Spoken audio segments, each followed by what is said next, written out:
Good morning. Welcome to the program. Excuse the mess. It is the Ray Gibson Show, 93.3 FM. We are The Point, and great to be here on a Friday morning. As I said, Michael Knight gets the phone when you call at 888-8255. Again, that is 888-8255. Kevin Kerrigan with a look at all the big stories that we're going to be talking about just about all morning long. How you doing there, Kevin?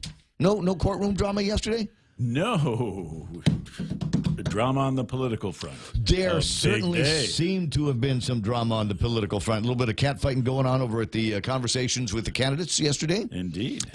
And then an announcement sort of on Facebook that we will play for you here in a little bit. I'd love to start off the program with as we like to do here, the round of who's watching on Facebook. But I'm having a problem launching to Facebook here this morning.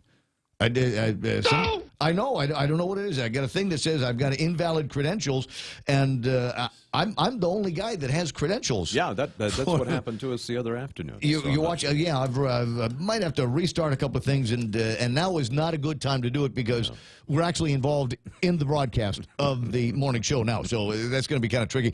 Here's though what you can do, and it might be a good time to reflect on this for just a moment.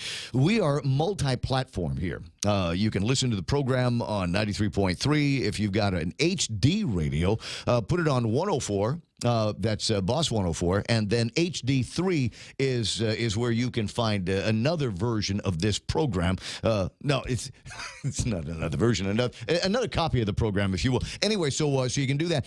We are also streaming now, effective immediately on YouTube Live. Nice. Like the legislative channel. So you can go to YouTube right now and just type in Ray Gibson in the search bar, and it should take you to a live feed of the program that we're doing right now. And in fact, Well Body 101 says, people squawking that there is no Facebook, LOL, YouTube is better. You know what? I'm told that the video on YouTube is better, but there's more people on the Facebook. So I got you.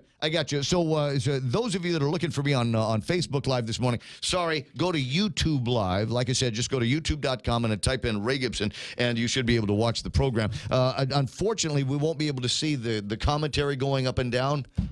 Shucks, darn. We'll figure that out next, and get everything all taken care of. But my goodness, welcome to Friday and the weekend. As Kevin said, it's got the feel of an interesting race that is heating up. We've got Ray and Lou going at each other here, and then Frank and Alicia have made a video. And I'm going to play the video. Let me see if I can scare this thing up on my YouTube, on my Facebook. It might take me a second here. I had it queued up a second ago, but I was messing around and turning everything on and off again. So it'll take me a second to get to it. But it was a very interesting video that showed up on Facebook yesterday. And I thought, well, that's interesting because we had heretofore not heard anything from Alicia and Frank. And then all of a sudden, like I said, here comes this video on Facebook. And now I got the feeling like we're in for a new race. I can't play the video for you on the screen right now, but I can get the audio on the speakers right. So we'll press this button here and listen to the sound of Frank and Alicia and their thoughts. Go. From the start, we have asked people to believe in something bigger, to believe in better. We also hear the criticism, so let's set the record straight. We are and will always be leaders of our word, who believe in the commitments that we make to our people. But a promise broken before the ink is dried, with underhanded smear attacks, is a breach of trust to the people of Guam and to all of us who signed the Unity Pledge. We signed the Unity Pledge in good faith, and that's a fact. But the Unity Pledge cannot and should not be used to deny voters their choice in this election. Broken promises and backdoor deals are never more important than people. That's the old way. And that's what we are trying to fix. Frank and I believe in a new way of government, fighting for what is right. You deserve that. You, the people of Guam, are greater than any unfulfilled pledge. Many of you have asked us to consider a write-in challenge. that challenge will be great. But the need to take back our government is greater still. We both know that. Our commitment remains first and foremost with you, the people of our island, and what you need and want. It's not always easy doing the right thing, but the right thing is the only thing to do. I'm Frank Blansagun Jr., and I approve this message. And that tacit approval there, is that what it's going to be all about here? Is that the signal? Is that the dog whistle that the write-in campaign is on and underway finally? Is that what that is? Sure sounds like it. Sure does. Sure does. Who do you think they're blaming for those nasty political ads that ran ahead of the primary?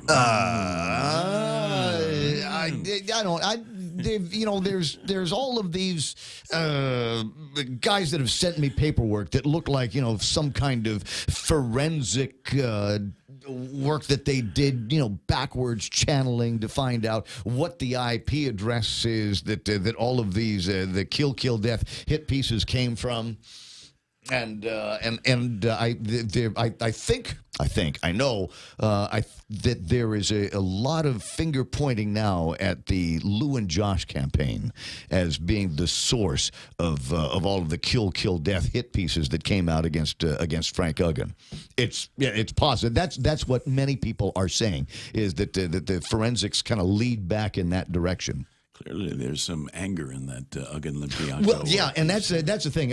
I'll post a link for you at some point. I'll post a link up on Facebook so you can take a look at it. And the reason why you need to watch this here as well as listen, it's not necessarily the phraseology here that we're talking about. What it is, when they start talking about a promise broken before the ink is dried, at that point, the video begins to flash all of these kill death hit pieces, the memes and the photographs and all of that that were coming out just days prior to the primary election, you will recall. And so, as I said, they are saying that we were subjects of attack before the ink was dried on the so-called Unity Pledge, which gives them now all of the, I suppose, the credibility that they need to be able to be a part of a write-in campaign. I'm not a talk show host. I'm just an average voter. Yeah. I'm glad that they finally came out of the closet. However, I feel like that their strategy or their understanding of the Unity Pledge is a little off base. The Unity Pledge wasn't about not dealing with politics. It was about how to behave once the race was ended, i.e. the primary election. That's what that Unity Pledge was about. It wasn't about how you carry on your politics. Politics is politics, and it's going to be dirty. It has to be dirty. Otherwise, you don't get out all the dirt. And everybody knows this. I mean, it's just how it is. Well, so yeah, I think yeah. they just misunderstand the Unity Pledge. But I'm glad to see that they've made an announcement. Well, I don't know. I think maybe the time for the Unity Pledge now has passed. We knew, there was always, there's thinking that if there's, we're not going to support a write-in campaign if it comes up, and I'll tell all my followers to support you should I lose this election. But there's a general understanding that we're not going to be throwing crap around, and that certainly isn't the case. And so, like I said, if there had not been maybe all of the negative ads that had come out about Frank early on in the campaign, perhaps they would have stepped back and said, well, the people have spoken. There is the mandate for Lou and Josh. But because there were, and because there is, as I say, a strong sentiment from among people that's where some of that dirt was coming from, that gives them all of the approval that they need, all of the justification that they need to be able to stand by and support not their write-in campaign. Remember, it's not their write-in campaign. It is Ken and Andre's write-in campaign, right? The people's write-in. Thank you very much. The people, the people in their write-in campaign. Maria Pangilinan on the line this morning. Hey, Maria, how you doing? Fine, thank you, Ray Gibson. I'm not here to talk about campaigns. I'm here to talk about homebound voting. Yes, let's do that. So come next week, October 8th, starts in-office with excuse voting. Mm-hmm. And that, of course, is part of absentee voting, as including homebound services that the Guam Election Commission offers. So we want to get a shout out so that those families or the person himself or herself is at home and will need Guam Election Commission to come out, please call us at 477-9791 or have the caregiver or a family member call us so that we can schedule to come out to your house to get you to vote for the general election. Right. Can do, can be done. We'll pass that message along. Kevin Kerrigan from the Guam Daily Post is listening in on the conversation, and he'll be happy to make sure that that gets posted in the Post at some point so that people know that this service is available to them. Again, 477-9791 for information on in-office and what do you call it, homebound voting. That's correct. The earlier we get the names in for homebound voting, the better off we all are. That means Guam Election Commission can make sure to go out and serve you. And on another note, if any homebound voter or non-registered voter, we need to service them before October 16th. Keep that in mind, everybody, as you're trying to figure out how we're going to make sure that the people, everybody has got a vote that will count. That's correct. We can go out on or before October 16th. We can go out and register someone just so long as they're a U.S. citizen and, of course, been here on Guam for 30 days. We can go out and register them if we can get a photo ID. All right. Happy to, again, put that information on the air for you as often as we can. What is it, another 32 days or so between now and the general election? 31? Yes, sir. Yes, sir. It's getting close. Hey, but you ought to have a couple extra dollars in your pocket. Has anybody in that political action committee that's not a political action committee, have they written you a check yet? No, not yet. We haven't heard from them. But have you heard from the Attorney General's office? Have they decided to pick up the case and decide what to do with these guys? No, we haven't heard from them either. Yeah, that seems to be the case a lot these days. They have decided to investigate. They will investigate. Yes, Okay. they said Kevin, yesterday. according to Kevin Kerrigan, the folks over at the Attorney General's office have, in fact, decided to investigate this group that apparently is raising money and apparently spending money, but is not necessarily all lined up with the Guam Election Commission and their rules and regulations for political action committees. Yes, Ray, but for the Political Action Committee, they have until October 12th to respond to the Guam Election Commission. So, you know, they have a little bit of time before they send us a response. I got you. Next Friday. I got you. All right, Maria, thanks so much for the time. It's always fun talking with you. Get to work. Let's get some voting in. In fact, one more. I'm on the way down to J.P. Torres Success Academy. Yeah. They asked one of the I think government teachers asked us to come to be guest speakers in her class. What? Who's asking for what? J.P. Torres Success Academy. Right. Okay, so one of the teachers asked us to come to her class, and actually it'll be in the cafeteria. So we're thinking that the whole school will be there. And we should be able to register some young adults. I understand. Are there any politicians planning to show up? Any contenders in any of the races planning to show up? Because we were invited, we didn't ask anybody to come with us. So it's just the Guam Election Commission. Well, you're an exciting bunch. I think the students will be just enthralled with you and your presence. We'll see if that's true. All right. Maria, thanks so much for the time. You have a terrific morning at JP Torres. How good luck for you, Ray Gibson. All right. Yeah. Yes. And I love it when she does that, when she calls me Ray Gibson like that on the radio. It's 6:31 and time for me to say Kevin Kerrigan from the Guam Daily Post. Here's a quick look at headlines. Half a day and good morning, Guam. In the headlines from the Daily Post this morning, Doris Flores Brooks, the Republican candidate for the Guam delegate seat, says she would seek congressional approval for the Chamorro Land Trust Commission if elected. The CLTC is currently being sued by the U.S. Justice Department, which claims that the act is racially biased. During a forum at the Sheraton yesterday, Brooks said it's important for the CLTC to be congressionally sanctioned in order to protect it from that lawsuit. She pointed out that indigenous land rights have been recognized on other island communities, pointing to Hawaii and the CNMI.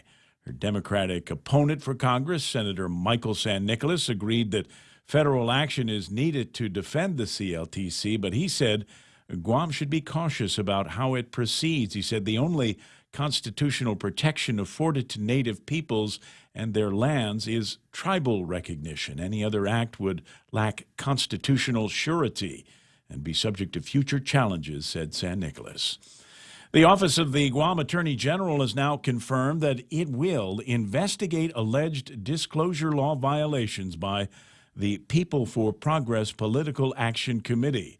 The decision to investigate follows receipt of a letter from the Guam Election Commission informing the Attorney General that People for Progress failed to file campaign finance reports in violation of election law.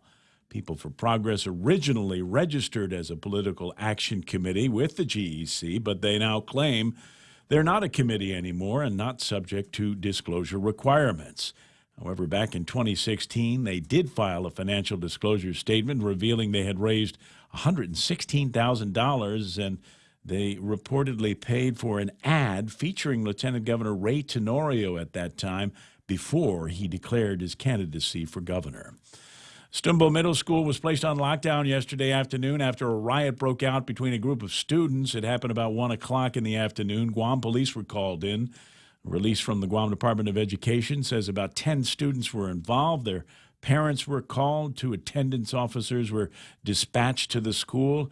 Statement from Guam DOE said that they're not aware of any weapons being involved, and it's not clear from the statement whether any of the students were injured. For these stories and more, log on to postguam.com or pick up a copy of today's Guam Daily Post. That's a good idea. At 6:34 in the morning, that's iConnect time. Connect for longer for less. They are the practical choice. My friends over at iConnect, great rates on things like mobile and internet and push-to-talk plans. Call them this morning after about, 8 o'clock, 9 o'clock, 888-8888. One of the longest-running primary care clinics on Guam, the FHP Health Center, has been your convenient one-stop healthcare clinic for you and your family for many generations. FHP's highly trained and well-known medical, dental, and vision providers and their friendly clinical support team are here, ready to take care of you. In addition to the excellent care, FHP offers a full-service pharmacy, laboratory, radiology, and specialty care center in one location. FHP Health Center, our island, your clinic. Most insurance accepted, including Netcare, Aetna, and TRICARE. Hot pastrami, that's what's waiting for you for lunch today over at Subway. They've got lean cuts of pastrami-style meat. You can put that on whatever bread you favor, whatever condiments that you want on top of it, whatever extras that you like, and maybe even a cookie, because you can get those at Subway as well. Hot pastrami for a limited time only. Subway. The first ever of anything is always special. That's why we're excited about the first ever 2018 Nissan Kicks. The Kicks kicks things up with best-in-class MPG, standard safety technology with automatic emergency braking system, and best-in-class cargo space to meet any lifestyle. Upgrades kicks things up with Apple CarPlay, Android Auto, and Bose driver headrest speakers. Over 1.4 million colorful options means your Kicks can be a first ever of its kind. The Kicks starts at under $20,000. Visit Nissan Guam for a test drive today. Nissan, innovation that excites. Not a whole lot by way of traffic here this morning. Looking at a little bit of traffic building up on Route 10 as you're making your way in between the University of Guam and the intersection that takes you to 10 and 15 over by Price Elementary. Also, a little bit of traffic in front of the church around the Talapago. Not slow, just a lot of cars that seem to be building up through there. Let me just take a quick look. Anderson Air Force Base clear. Navy Hospital clear. And lead into Big Navy down in Sumai clear at this point. Now is a good time to get on the road. Right now, traffic happening on the point. Please stay tuned for an important message from KFC's Colonel Sanders. Howdy! I'm back with something new for the people of Guam. KFC's new pickle fried chicken. A different KFC fried chicken experience. Straight from the States. Get a 9-piece family meal with 3 large sides and 4 biscuits, or try our pickle crispy strips with 2 regular sides in our $5 box. Hurry to KFC today and try the new KFC pickle fried chicken. KFC, it's finger licking good. News to fill your mind. Talk to get it out. The Ray Gibson Show.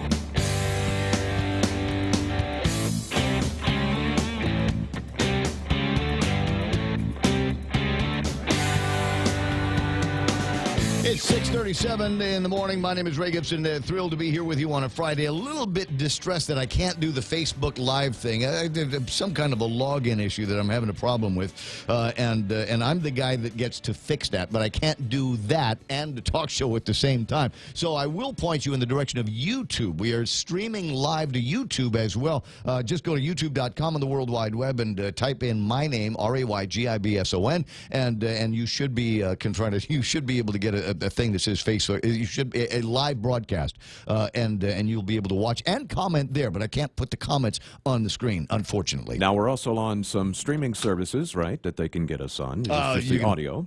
Well, obviously the audio. Just go to the website and up around the top there's a thing that says "Listen Live." Okay. Click on that, and of course you can click on another button in there that will give you the video presentation as well at thepoint.gu on the World Wide Web. And if you're on a phone, here's one quick way to get us on an app. Look up Boss 104 in the Play Store, wherever you get your apps. Right.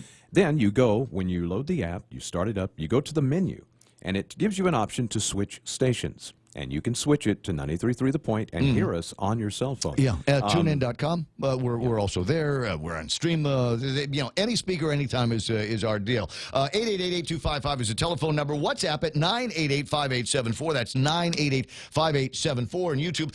And maybe this is a blessing in disguise because I wanted to get more people watching on YouTube Live as well. Among the people that I talked to, video files, they say that the video is better. It's sharper. It's clear. And cleaner on YouTube than it is on Facebook. And like I said, you can still chime in and with your comments. Brad Hewitt with his comments this morning, registering high school students to vote. What's the world coming to? Maybe we need to revisit the founders' original intention to vote. Yeah, that's extreme, but rid the LIV from destroying the rest of society. And LIV is, if you are familiar with Rush Limbaugh, you're familiar with the phrase low information voter. And so as I guess the deal is what older people, more experienced and mature and sober people to vote. I don't know. That's the thing about living in this republic, isn't it? Everybody got a voice. Everybody got a choice. Even I'm not going to say I was the smartest 18-year-old there ever was, but what was that noise? What was that? I was just taking a trip back in time in my own mind, realizing some of the dumb crap I did when I was 18. Well, I'm still doing it, is the thing. Anyway, 6:39 in the morning, and I wanted to get Jane Flores on the line to talk about the cardboard challenge at Guam Community College. Good morning, Jane. Good morning, Ray. How are you doing this morning? I'm doing all right. You guys have been busy at GCC recently, huh? We have. This has been a really busy week. We had our gubernatorial forum on Wednesday and last night.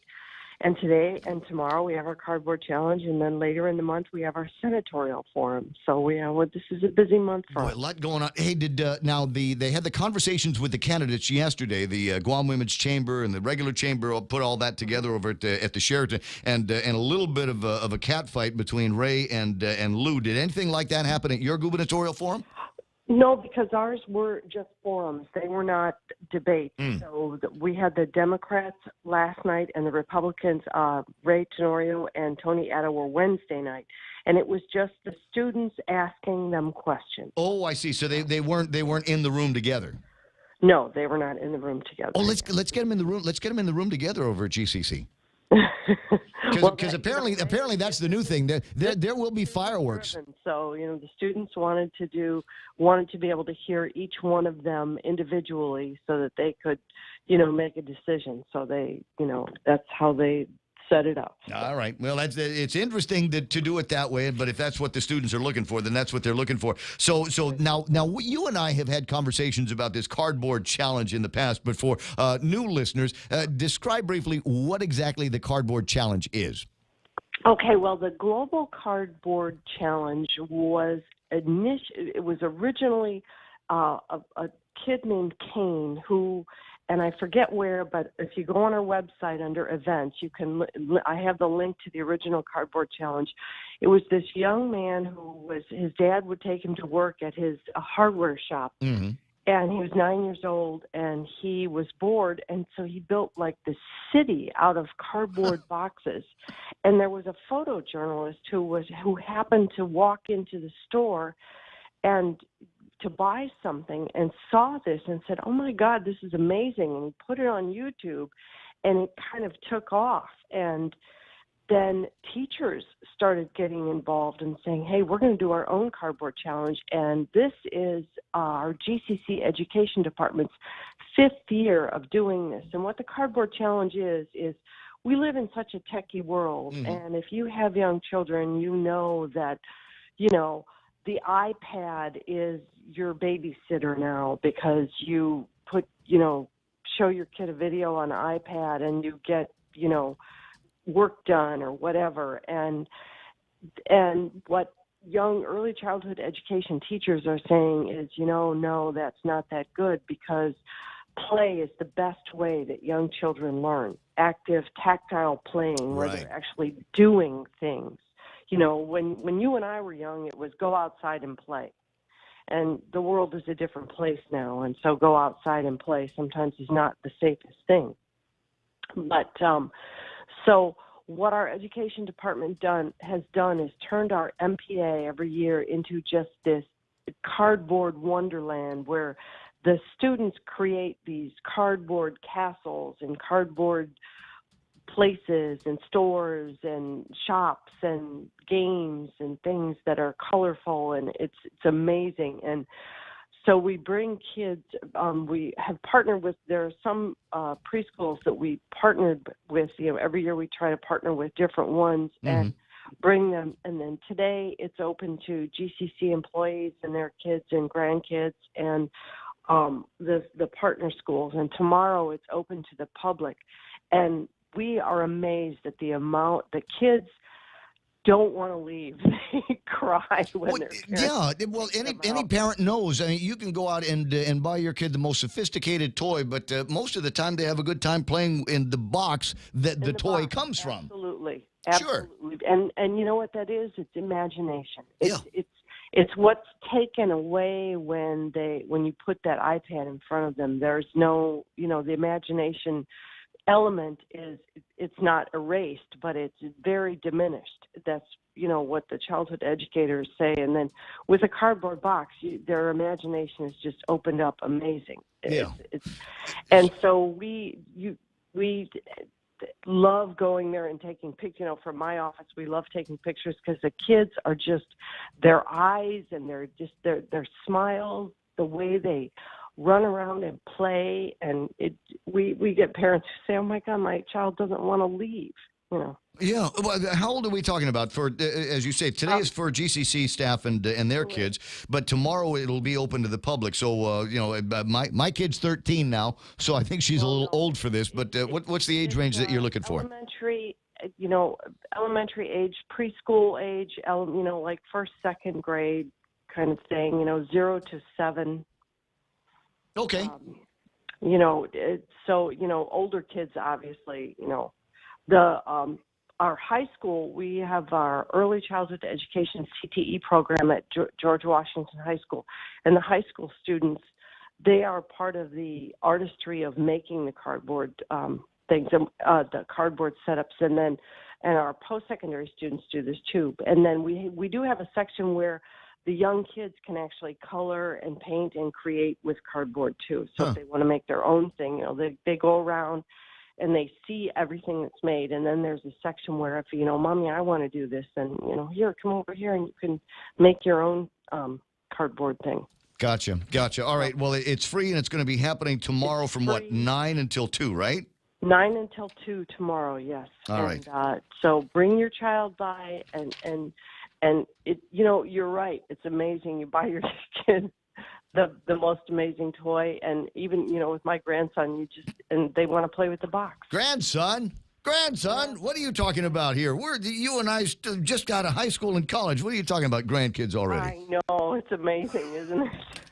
Hey, how come Ken isn't running for CCU? Because he, has just doesn't want to run for TCU yet. You got a real job. Okay. I don't know. I say every once in a while, I think about some brainiacs that probably need to be a part of the Consolidated Commission on Utilities, and his name pops into my head all the time. Maybe one of these days, huh? Maybe when he fully retires. Gotcha. 647. Jane, always fun talking with you. All right, thanks. So 9 to 2 tomorrow in our MPA, Building 400. It's free. Bring your child down. This will be the most fun thing they do all year. Have a great weekend. I'll see you later.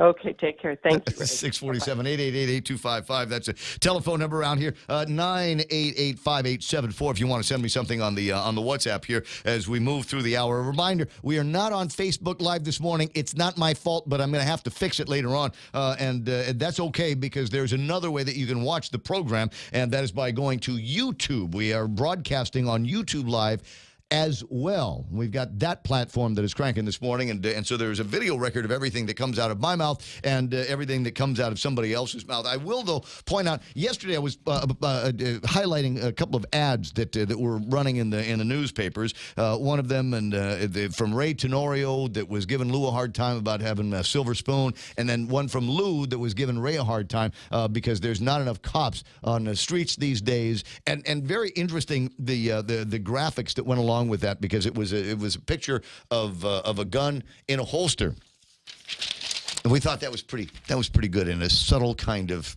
wow, we've got tactical genius working over there, don't we? Anyway, so you got that, but there was something in today's newspaper that struck me as odd, and I'd like to show it to you on Facebook Live right now. It's Docomo's campaign these days is the perfect pair, and they're talking about different things that people, the combination of foods that they eat, great pairs and great pairings. Now I'm pointing this out not because it's got a pretty girl in it, although that's another reason to look for the ad. But the other thing is they're talking about a snack that she is eating. Rice crackers and chocolate. Rice crackers and chocolate candies. The two don't go together in my head. I've never tried that. And I think the next time I lose a bet on the radio, I think that's one of the things. Because I always say, if I'm wrong, I'll eat a bug. Yeah. But maybe in this case, if I'm wrong, I'll eat rice crackers and chocolate candy. Who does that? Actually, some of the she does, apparently, yeah. But yeah, clearly. But you get some of the little mixes, like trail mixes, and they'll have some of that in there. No, of course, to go along with peanuts. But I don't think I've ever had rice crackers. I mean, I know what you're talking about, and I enjoy eating that. That's fine. But I mean, it's the rice crackers part. Yeah. I mean, that's got the soy sauce and the umami. I'm not necessarily a soy sauce and chocolate guy. Too great taste. Well, I think those rice crackers are going to be the bland. Is it kind. Two great tastes that taste great together? I don't know. 6:49 in the morning. 888-8255.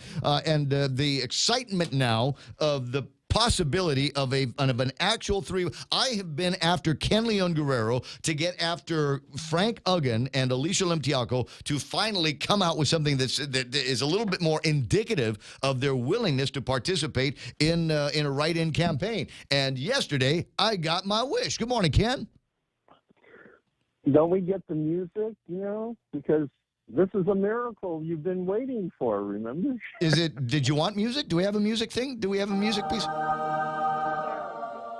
I actually saw Frank last night at a chamber event, and he'd come in there to frustrate everybody because it was one of those things where, like, hey, Frank, we got to talk. And he's like, Ray, just enjoy your evening, buddy. Just have a good time. I'm like, no. 5 minutes, Frank. We got to get 5 minutes on the radio with you. You just have a good time at the party tonight. Hey, there's an open bar over there, Ray. Come on. Hey, let's have a good time. But he would not submit to an interview or a call-in opportunity this morning, so you're going to have to do. So you got to Frank, huh, Ken? Nope. Nope? No, I still haven't talked to him. Really? Well, who is coordinating all of this then? Well, let's put it this way.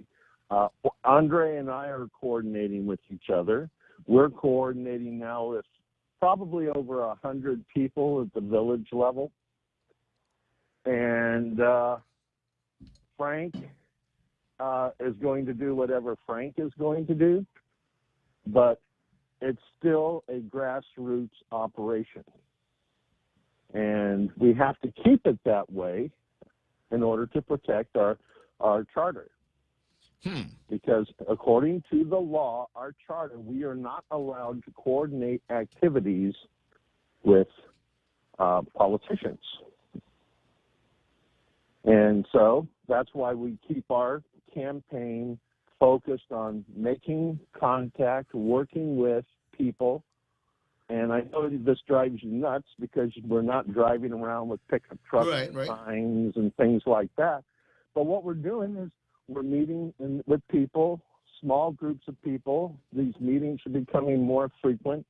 I don't know if you saw our voter survival kit that I posted on our page, but yesterday I gave out 73 packages of cards, 100 cards per package. You know.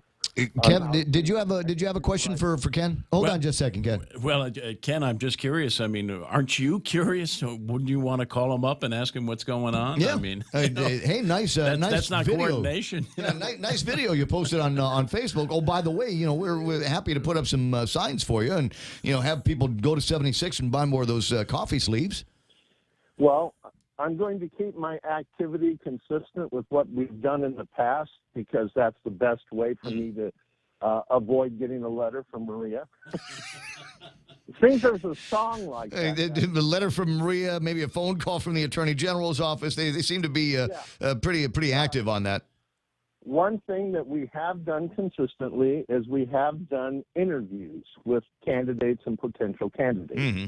So go interview him now. See, I was thinking about doing that last night. I got my phone out, and there's Frank, but he was, glad handing everybody at ANZ last night. He doesn't respond to our phone calls either. Yeah. So. Well, I intend to do that because I still have a list of candidates that I have to finish doing the video interviews on before the general election. And I'm just going to put him in that queue. I'll probably move him up a little bit, but he'll still be in the queue, and we'll still be following a pattern that we have established for 2 election cycles. So this won't be any different than how we do business. All right. So the video that was posted yesterday changes nothing with you? No. It was a nice video, but it doesn't change our focus, our activities, or our plans.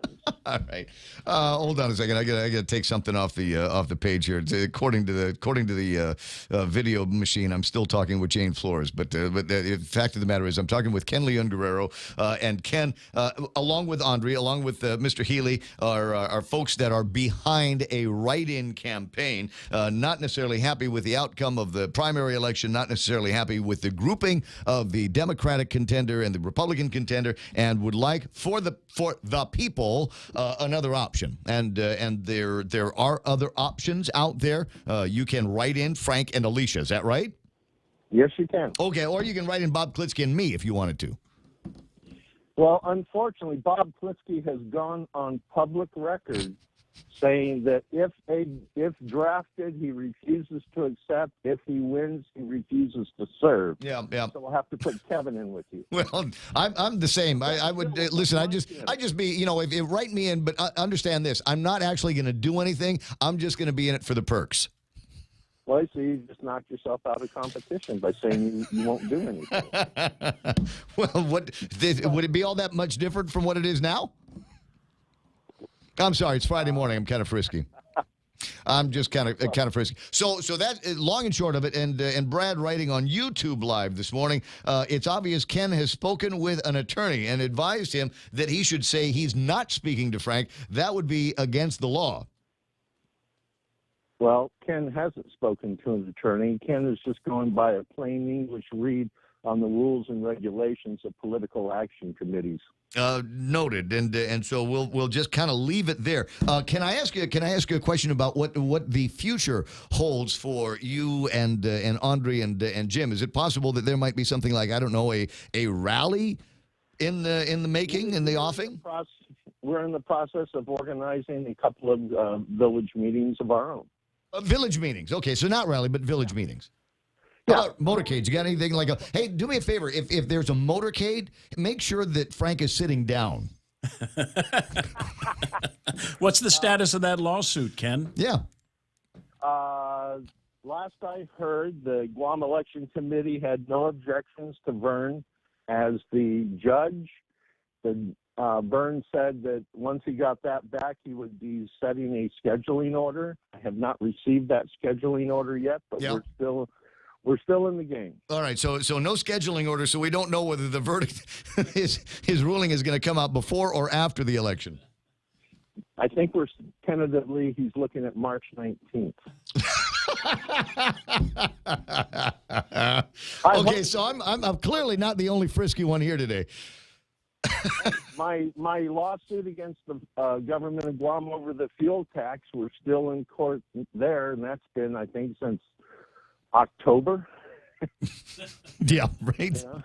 So we're in our second the wheels of justice grind unbelievably slow sometimes, huh? Yeah, but the important thing is getting the precedent set. You know, that's the important thing, getting precedent set going forward, because as you know, I've had a long battle with the primary process. Yes. And this is the result of what everything we're going through right now is the result of the flawed primary process. If we had just had a general election and everybody, you know, was in the game seriously from the word go, because there were going to be no second chances, this would have been an entirely different campaign and an entirely different election. So that's why we're still going to push for eliminating the primary, and we're probably going to have to do it as a voter initiative, because the politicians have shown great reluctance in canceling the primary because they can't afford to hold their own primary, so they would rather taxpayers pay for a primary. Yeah, and they don't want an independent candidate, so they made it impossible for an independent candidate to run here on Guam. Well, we have had that conversation on numerous occasions, and unfortunately, in the heat and the fray of the election season, not necessarily a good time, and maybe especially with the slate of folks that we've got in the government right now, maybe not a good time to ponder changing too much of the way we conduct ourselves politically around here. I worry that would just be opening the door to all kinds of, for lack of a better word, crazy. Hey, listen, I got to go because it's almost 7 o'clock in the morning. I'll see you at the rally. I mean, the village meeting. Educational meetings. Educational meetings, yes. Town halls, round tables, that's what we'll call them. You have a terrific weekend, Ken. I'll see you pretty soon. See you on the social media. The radio station you're listening to right now, and I hope it's as entertaining to you as it is to me, is KUSG. Gotten you. We are 93.3 The Point. Coming up, I got Facebook Live. Coming up, I got a look at what's happening in the markets. Coming up, I got a look at all the big stories with Kevin Kerrigan from the Guam Daily Post. And Jerry Roberts going to be in the studio doing the Extra Point live. And in front of the camera that are pointed at YouTube Live here this morning. You're having a couple of login issues with Facebook Live, but you can still find me on YouTube Live. Just go to the site and type in Ray Gibson, and there might be some crazy videos of some crazy things, wacky stuff I did back in the 80s, but there should also be the video of this morning's program. On Capitol Hill, I'm Lisa Brady, Fox News. Protesters ratcheting up the pressure on undecided senators with a final vote expected Saturday on the Supreme Court nominee. Fox's Jared Halpern is live on the Hill. As a key vote on Brett Kavanaugh's confirmation nears, supporters and opponents are making their voices heard.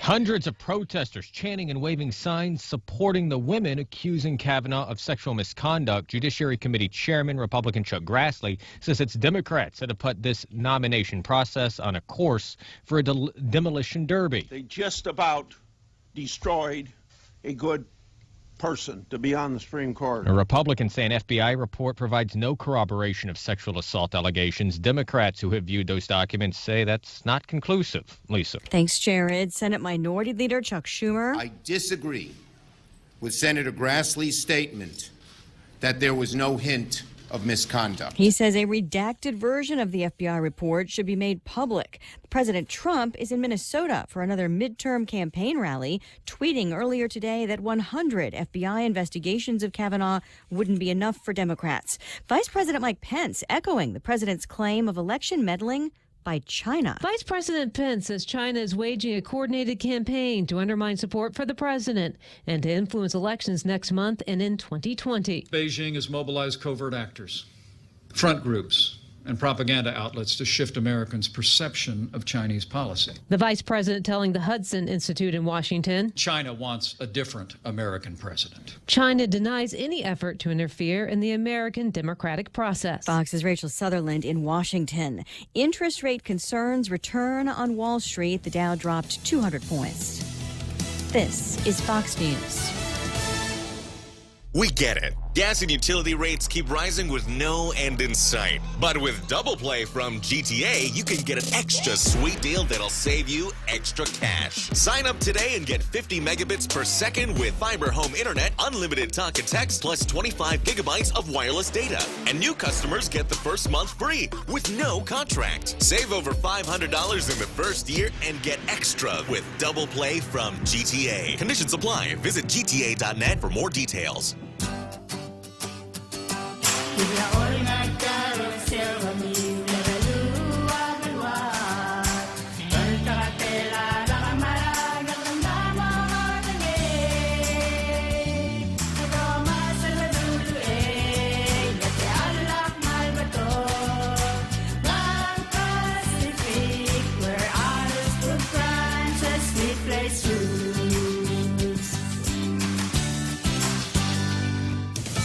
Jury deliberations underway at the murder trial of a Chicago police officer who killed a teenager 4 years ago. Prosecutor Jody Gleason told jurors in closing arguments that this isn't the Wild West, where an officer can use deadly force to shoot someone 16 times. When deadly force is used, when it's not necessary, when it's not justified, it is first-degree murder. Though Jason Van Dyke's defense team calling that charge preposterous, saying Laquan McDonald was whacked out on PCP and armed with a knife, telling jurors not to believe the prosecution's fake tears, that had McDonald not been killed, they would have charged him with multiple crimes. Jeff Manasso, Fox News. Investigators in Pennsylvania now say the car explosion last weekend that killed a 26-year-old man, his 2-year-old son, and a friend was a murder-suicide. The man had sent letters to family and to police saying he intended to blow all 3 of them up. A former rap mogul is heading to prison 3 years after he hit 2 men with his car, killing one. Former Death Row Records co-founder Marion Suge Knight was sentenced to 28 years in state prison. The 53-year-old struck a surprise deal with prosecutors a few days before his trial for murder and attempted murder. He pleaded no contest to voluntary manslaughter and agreed to a 28-year sentence. Normally, it would be an 11-year sentence. However, Knight's previous felonies triggered California's 3 strikes law, which doubles the manslaughter sentence and adds an extra 6 years. Fox's Michelle Polino surveillance footage showed Knight reversing into one victim, then driving forward into the other. Baseball's playoffs officially underway, both National League Division Series beginning. The Rockies facing the Brewers shortly. The Braves and the Dodgers play tonight. In New York, I'm Lisa Brady, and this is Fox News.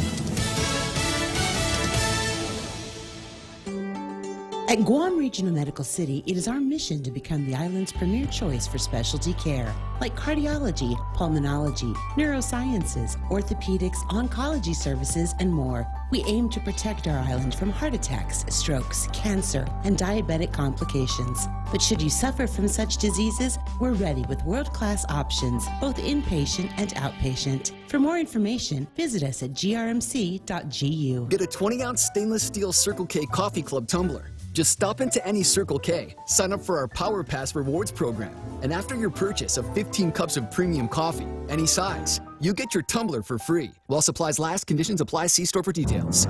Get a 20-ounce stainless steel Circle K Coffee Club tumbler. Just swipe your Power Pass key fob when you purchase Circle K premium coffee, any size, and after 15 cups, you'll get your tumbler for free.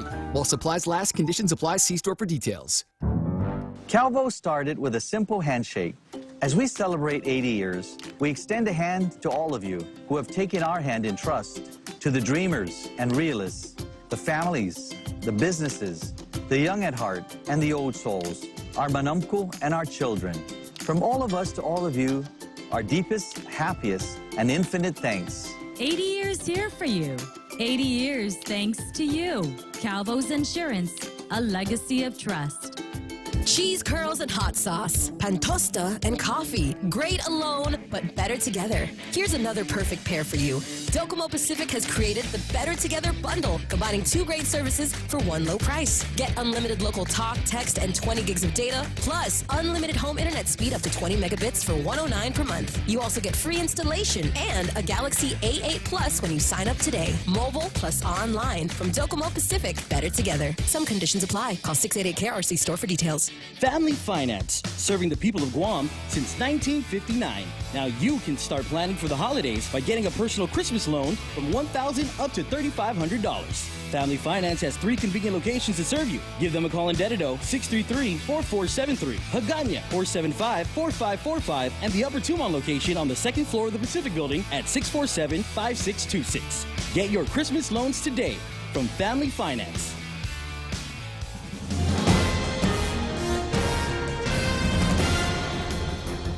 Half a day and good morning, Guam. News time here at The Point is 8 minutes past 7 a.m. I'm Kevin Kerrigan. Here's a look now at some of the top stories from the Guam Daily Post. By a vote of 8-3, Guam lawmakers yesterday approved a measure that would allow qualified patients to grow their own medicinal marijuana under certain conditions. Senator James Espaldon, Talina Nelson, and Dennis Rodriguez Jr. were the only senators to vote against the bill. Senators Frank Uggan Jr., Mike San Nicolas, and Mary Torres were absent. The bill was introduced by Senator Louise Muña, who said she proposed it out of frustration with the lack of progress on the already existing legislation that was passed more than 4 years ago and is now law. Bill 302, however, her bill requires patients or their caregivers to obtain a permit to grow cannabis from the Department of Public Health. They can grow up to 12 juvenile plants and 6 flowering plants. The cannabis has to be grown inside under lock and key. Outside cultivation not permitted. Public health inspectors will be allowed to inspect the plants, but 24-hour notice must be given. The inspectors will also be permitted to seize any plants that exceed the number permitted. Guam Regional Medical City has announced its intention to suspend maternity and pediatric services. GRMC Chief Medical Officer Dr. Felix Cabrera explaining in a release yesterday that the private hospital has come to a critical juncture where we must refocus our limited resources.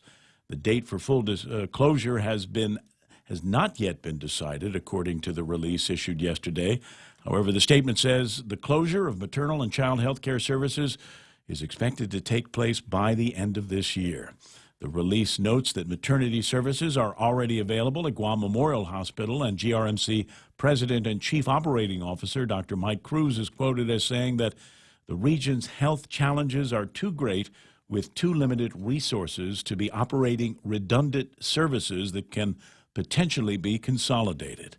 Senator Dennis Rodriguez Jr., meanwhile, the chairman of the legislature's Health Committee, said GRMC's decision seems to be a positive move. He said each facility should define its role, with GRMC becoming a specialty hospital and GMH concentrating on basic services like birthing babies. This is maybe a step in that direction, said the senator. It's going to be a win-win for both facilities and, in general, a win for the people of Guam as well. GMH Administrator Peter John Camacho could not be reached for comment. We'll have more news after this. Taste the sizzle at Chili's with our new fajita flavors. Our signature fajitas are served with sliced bell peppers, caramelized onions, topped with chipotle garlic butter, and chopped cilantro. Build your fajita with over 16 ounces of tender grilled chicken, juicy steak, and a dozen pieces of seasoned grilled shrimp in a family fajita trio. All served with warm flour tortillas and fresh toppings like mixed cheese, guacamole, salsa, and pico de gallo. Experience bold, sizzling fajita flavors only at Chili's. More life happens here. Are high power bills sending your budget into chaos? Take control with the help of Micronesia Renewable Energy. Using the highest quality panels, a solar energy system from MRE will guarantee to save you money on power. With MRE, Christmas comes early. With every solar energy system, homeowners not only get $400 for signing up, but also an entry for a chance to win $1,000 in cold, hard cash, just in time for Christmas. It pays to be an MRE customer. Conditions apply. Call 632-2613 for details. MRE, the smarter choice. 11 minutes past 7 a.m. here at The Point. The gubernatorial team that finished second in the August primary has posted a new video on their Facebook page that suggests they're still in the running as write-in candidates. Senator Frank Uggan Jr. and his running mate, former U.S. Attorney Alicia Limtiaco, posted the video yesterday. It's entitled Setting the Record Straight Part 1, indicating there's more to come. The message boils down to a defense of their decision not to fulfill the terms of the Democratic Party's unity pledge, and it hints at the possibility they're about to relaunch their campaign without explicitly saying so. Ken Leon Guerrero of Guam Citizens for Public Accountability telling the Guam Daily Post that it sounds like they're agreeing to allow us to support them in our write-in campaign. Leon Guerrero and Andre Bainum of Guamanians for Fair Government launched an independent write-in campaign for Uggan Limtiaco last month. The Uggan Limtiaco team has already said they wouldn't stand in the way of the write-in campaign. Senator Uggan has not been available to comment. The two candidates competing for the Guam delegate seat squared off at a chamber forum at the Sheraton yesterday. Doris Flores Brooks, the Republican candidate, said she would seek congressional approval for the Chamorro Land Trust Commission if elected. CLTC is currently being sued by the U.S. Justice Department, which claims that the act is racially biased. Brooks said it's important for the CLTC to be congressionally sanctioned in order to protect it from that lawsuit. She pointed out that indigenous land rights have been recognized on other islands, pointing to Hawaii and the CNMI. Her Democratic opponent for Congress, Senator Mike San Nicolas, agreed that federal action is needed, but the best way to do that is by seeking tribal recognition, he said. Any other act would lack constitutional surety and be subject to future challenges, said Senator San Nicolas. For these stories and more, log on to postguam.com or pick up a copy of today's Guam Daily Post. Ray and Mike now with some weather. Partly sunny today, isolated showers, then thunderstorms could be in the forecast. East to southeast winds 5 to 10 miles an hour. Daytime highs about 89 degrees and overnight lows of about 77 degrees. That's the forecast for today. What's your prognosis for Saturday and Sunday? Opportunities for grill marks on this guy? Absolutely, yeah. And that forecast pretty much carries us right on through the weekend. It looks like less a chance of rain going into the weekend and into next week as well. So today, probably our best chance, but we live on Guam, so, anytime it could pop up. You just got to always be ready. Have the umbrella. I got you. Just keep a spare set of beach clothes in the car because you never know when the opportunity for grill marks might come up. 7:14, that's news and weather together right here on The Point. Fuso trucks are sold, rented, and serviced exclusively on Guam by Morrico Equipment. Available in van body, reefer body, freezer body, or flatbed designs. Fuso trucks specialize in the smaller delivery and service market. Perfect for business on Guam. Serviced by qualified technicians. Fuso trucks are part of the Daimler Truck and Freightliner truck family. Sales, rental, parts, service, and fully maintained lease finance from MorricoEquipment.com. Call Morrico on Ipao Road at 649-1946. The announcement for today is that it's Friday, and on Fridays, my friends over at King's cook up a whole mess of beef tinaktak. I shared, there was a picture that I'd seen on Facebook the other day. Somebody had actually posted up their beef tinaktak concoction. It's one of those things. It's comfort food. It's easy to cook up, and there's almost impossible to screw up. But in this case, and I got to check with the guys over at King's. They had pumpkin tips in it, which is if you've never eaten pumpkin tips, you gotta go find a local family that knows how to go out to the yard and go through the pumpkin patch and never mind the pumpkins. It's the tips. Old wartime food, and you make it with the tinaktak, and it is so good. You put some cherry tomatoes in there and some onions. Hey, see, now you're thinking about, I need to get me some beef tinaktak. Where can I get that today? You get it at King's. The Westin Resort Guam is excited to announce the return of Hansik at Taste. Experience the elegance of Korean cuisine throughout the years, infused with a modern Chinese twist. Their guest chefs from Korea will take you on an extraordinary culinary voyage. $36 for adults and $18 for children 6 to 11. From October 8th to the 13th. Come and enjoy the taste of Hansik Korean lunch buffet from 11:30 to 2:30 at Taste. Call the Westin Guam Resort for reservations at 647-1020. 7:16 portions of the program brought to you by First Hawaiian Bank, where it all starts with yes. We also want to say shouts to my guys over at Micronesia Renewable Energy. Never been a better time to go solar. Guam Regional Medical City, first choice for all of your open heart surgical needs. Got buddies at American President Lines, APL. They're shipping the future. And, of course, it's American Water Tech. Smarter water, better water. Morning talk that matters. The Ray Gibson Show. Call now. 888-TALK. That's 888-8255.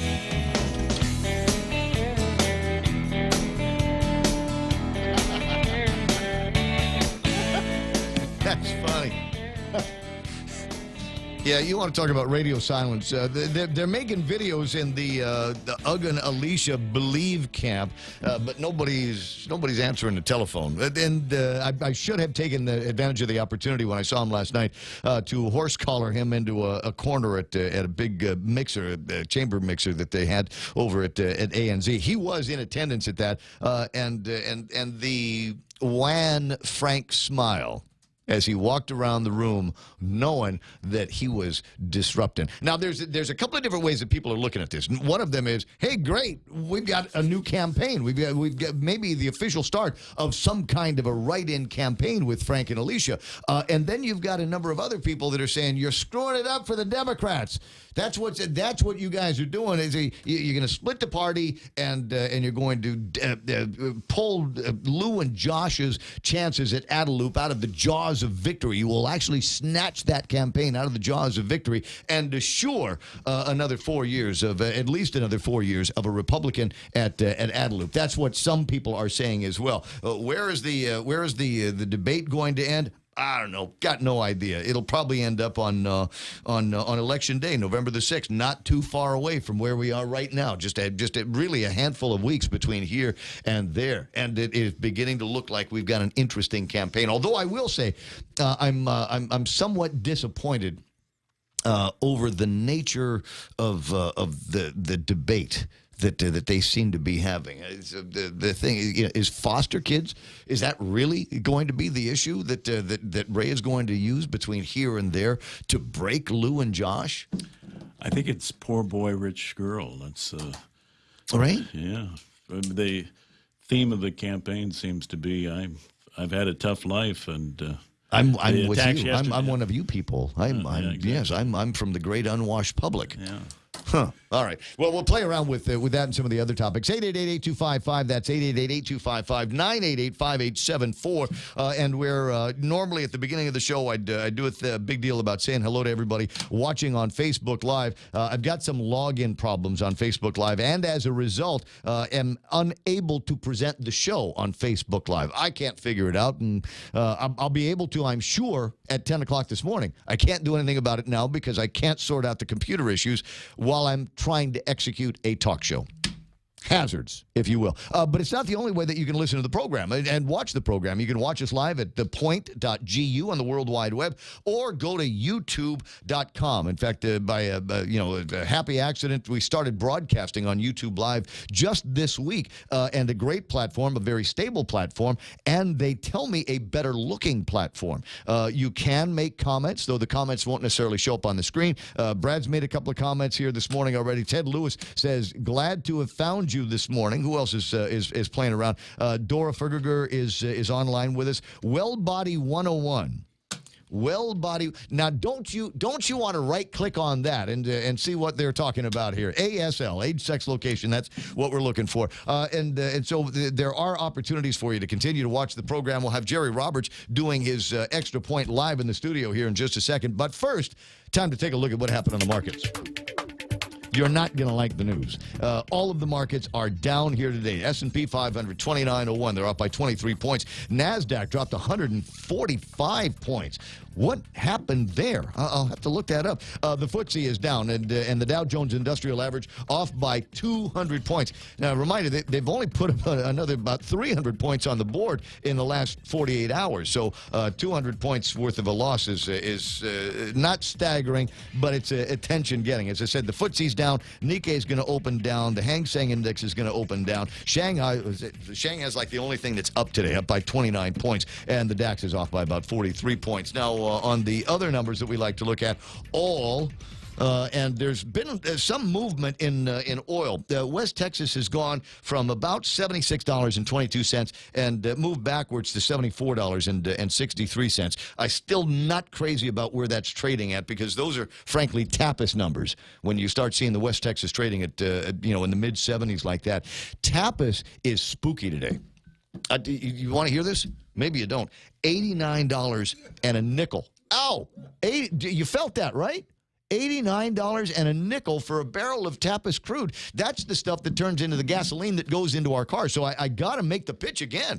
If you are near ever ready, then buy at the relatively low $4.43 a gallon. It's a conspiracy. It's a conspiracy, I tell you.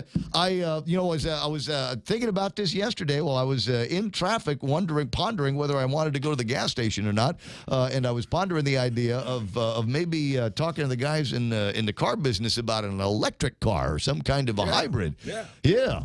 Or just buying a trailer and put a big tank on the back of it and just roll it behind you.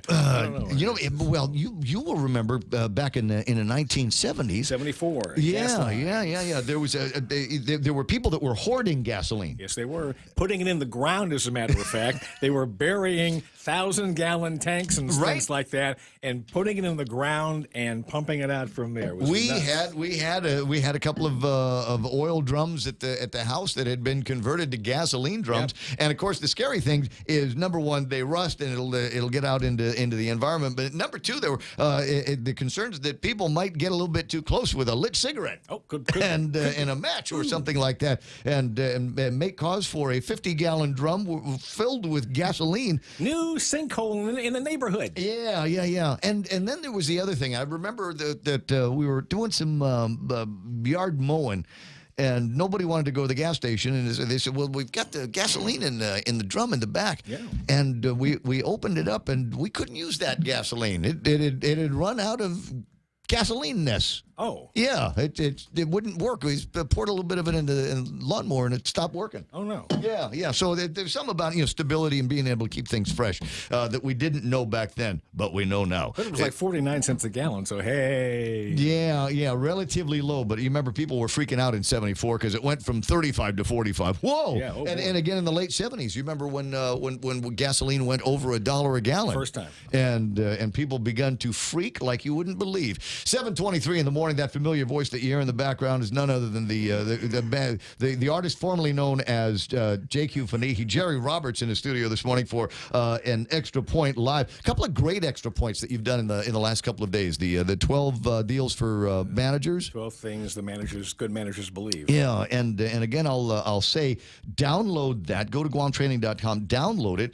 and just every day try to ping in on one of those things, and do that for about a dozen days at the workforce and see what changes. I will tell you this. If you download this, I think it's number 166 and 167. You download those two, and you do exactly what Ray is saying, and you follow them, you will become a great manager that your people will love and want to work with and want to stay at your company longer. And they won't ask for raises. In fact, they'll want to work for free. They'll volunteer for the weekends. All of those kinds of things is, just 12 things that good managers need to know. And here to deposit some wisdom into your brain bank, here is Jerry Roberts in today's Extra Point. The words came to me early one morning, and they ring true, whether it's about business, politics, as well as most other pursuits. And we're going to get to those and add in the thoughts of an old workout partner today on the Extra Point.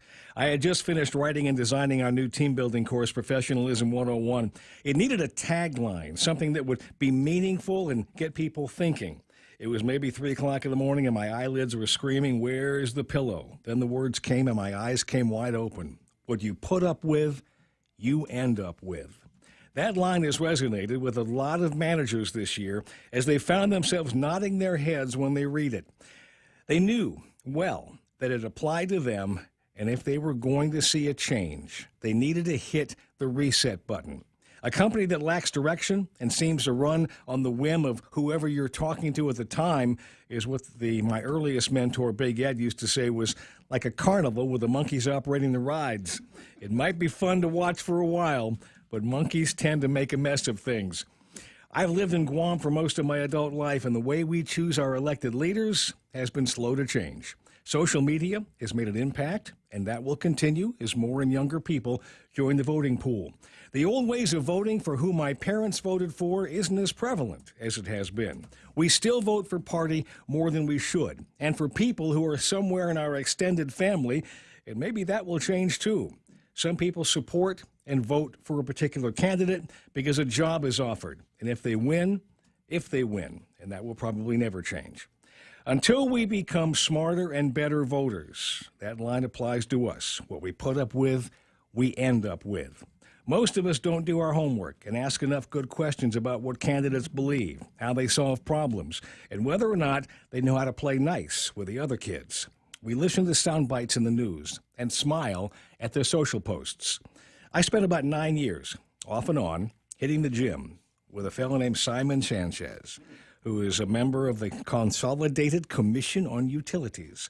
We talked about stuff like this. When I interviewed Simon for the cover feature in Directions magazine 21 years ago when he was running for a seat in the Guam legislature, he said a couple of things that are as meaningful today as they were then.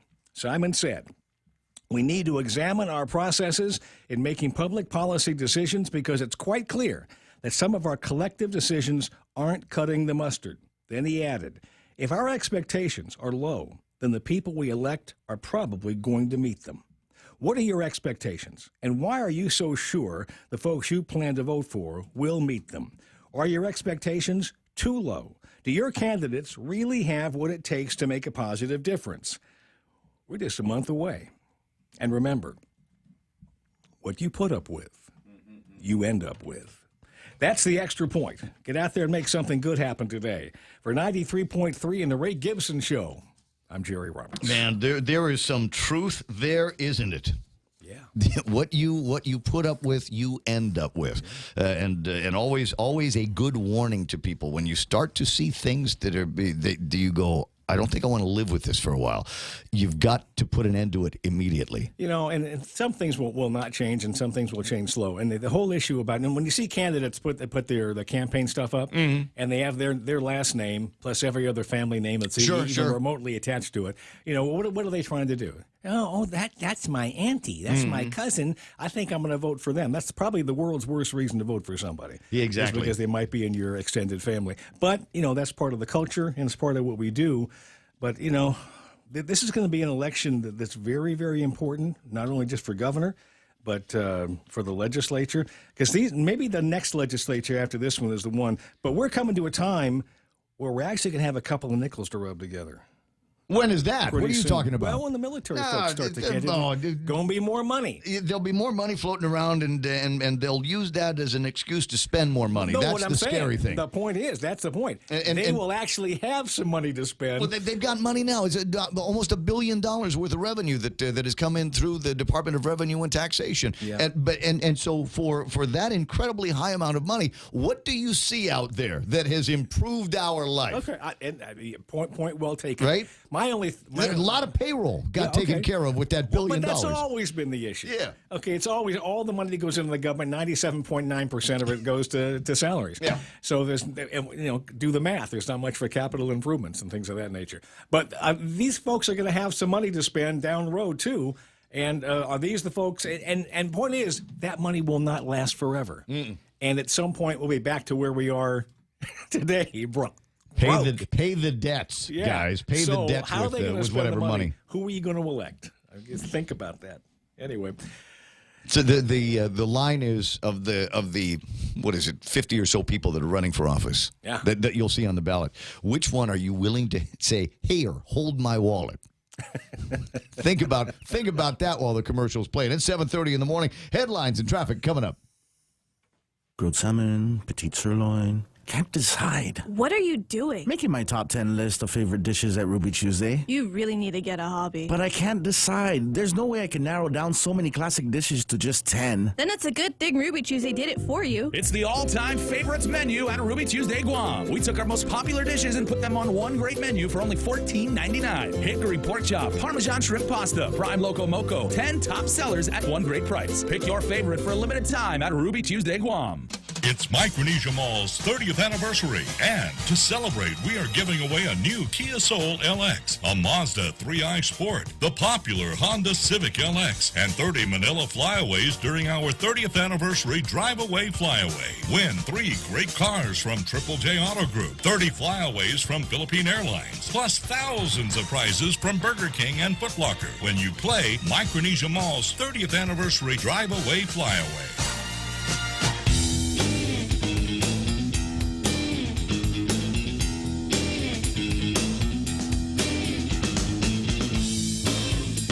Nice. Doris is going to be on the radio in just a little bit. 888-8255 is the telephone number here at the point. And another reminder here, because of a login issue that I cannot solve while I'm actually talking on the radio, we're not on Facebook Live. We are, however, on YouTube Live. And there are already people that have discovered, hey, you can make comments here. Citizens for Public Accountability say, to quote that famous newsman, and I think this is in reference to the conversation with Jerry Roberts about what you put up with, you end up with.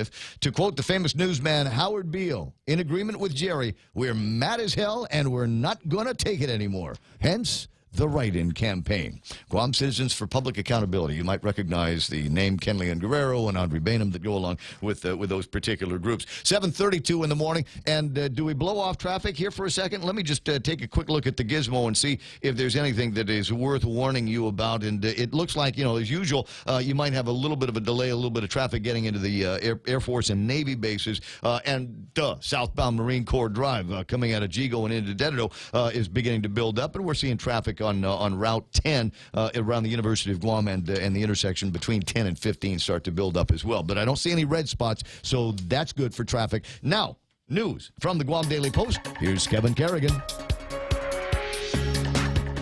Half a day and good morning, Guam. In the headlines from the Daily Post this morning, the Office of the Attorney General has now confirmed that it will investigate alleged disclosure law violations by the People for Progress Political Action Committee. The decision to investigate follows receipt of a letter from the Guam Election Commission informing the AG that People for Progress failed to file campaign finance reports in violation of Guam election law.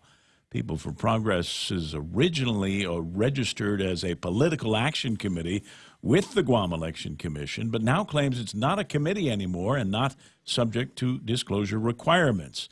However, back in 2016, they did file a financial disclosure statement revealing they'd raised $116,000, and they reported paying for an ad featuring Lieutenant Governor Ray Tenorio, who at the time had not yet declared his candidacy for governor. Stumbo Middle School was placed on lockdown yesterday afternoon after a riot broke out between a group of students. Happened about 1 o'clock in the afternoon. Guam police were called to the campus. Release from the Guam Department of Education says about 10 students were involved. Their parents were called. 2 attendance officers were dispatched to the school to find out exactly what happened. The statement from Guam DOE said that they're not aware that any weapons were used during the rioting. It's not clear whether any students were injured. A man who hadn't been seen since September 9th has been found, and police spokesman Sergeant Paul Tapau says he's in good health. 55-year-old Johnny Salas Cruz reportedly suffers from dementia. He was last seen walking along Route 2 last month. Cruz was only reported missing on Wednesday, and then he was seen later that night at the Agate Marina.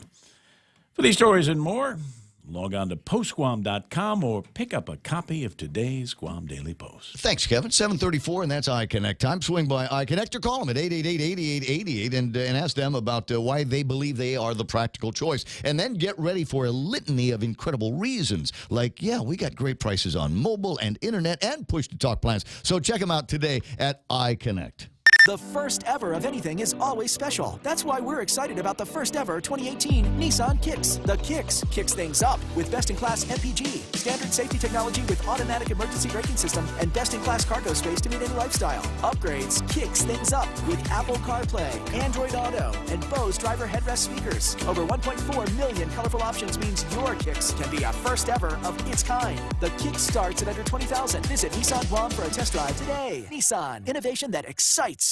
You got to fall for the new fall flavors waiting for you over at Wendy's, and there's locations all over the island. Go in there and try out the new salad that they've got. It's a harvest chicken salad. So you got the chicken, you got the lettuce, red and green apples, dried cranberries, and the perfect combination of applewood smoked bacon and crumbled feta cheese. Can you imagine the explosion of flavors in your mouth? Hold on, get ready for an explosion of saliva in your mouth as I say the words vinaigrette. There is going to be an apple cider vinaigrette dressing, and that's going to pair with the brown sugar roasted walnuts. Lots and lots of flavors without spending a whole lots and lots of money on salad today at Wendy's.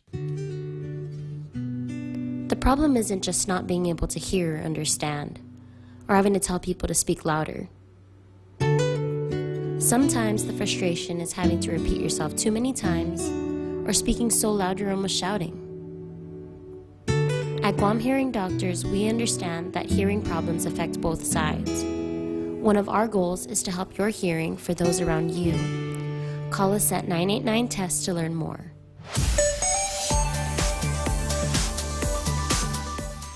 Now, this is kind of amazing. And when you type pink shirt into WhatsApp, there's an emoji that pops up that's a pink shirt. Amazing. I'm going to try that again.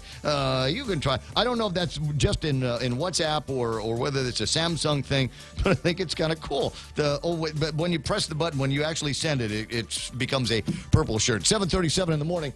I'm sorry. It's just the minutia and the little tiny thoughts that go through my head when I'm supposed to be telling you about something important like traffic. As I said, we've got traffic building in some of the usual spots. Southbound Marine Corps Drive, got a couple of places between the Chicken Joy intersection and 1 and 3. Looking at a little bit of traffic coming out of the Archbishop Circle, actually going into the Archbishop Circle from Tumon.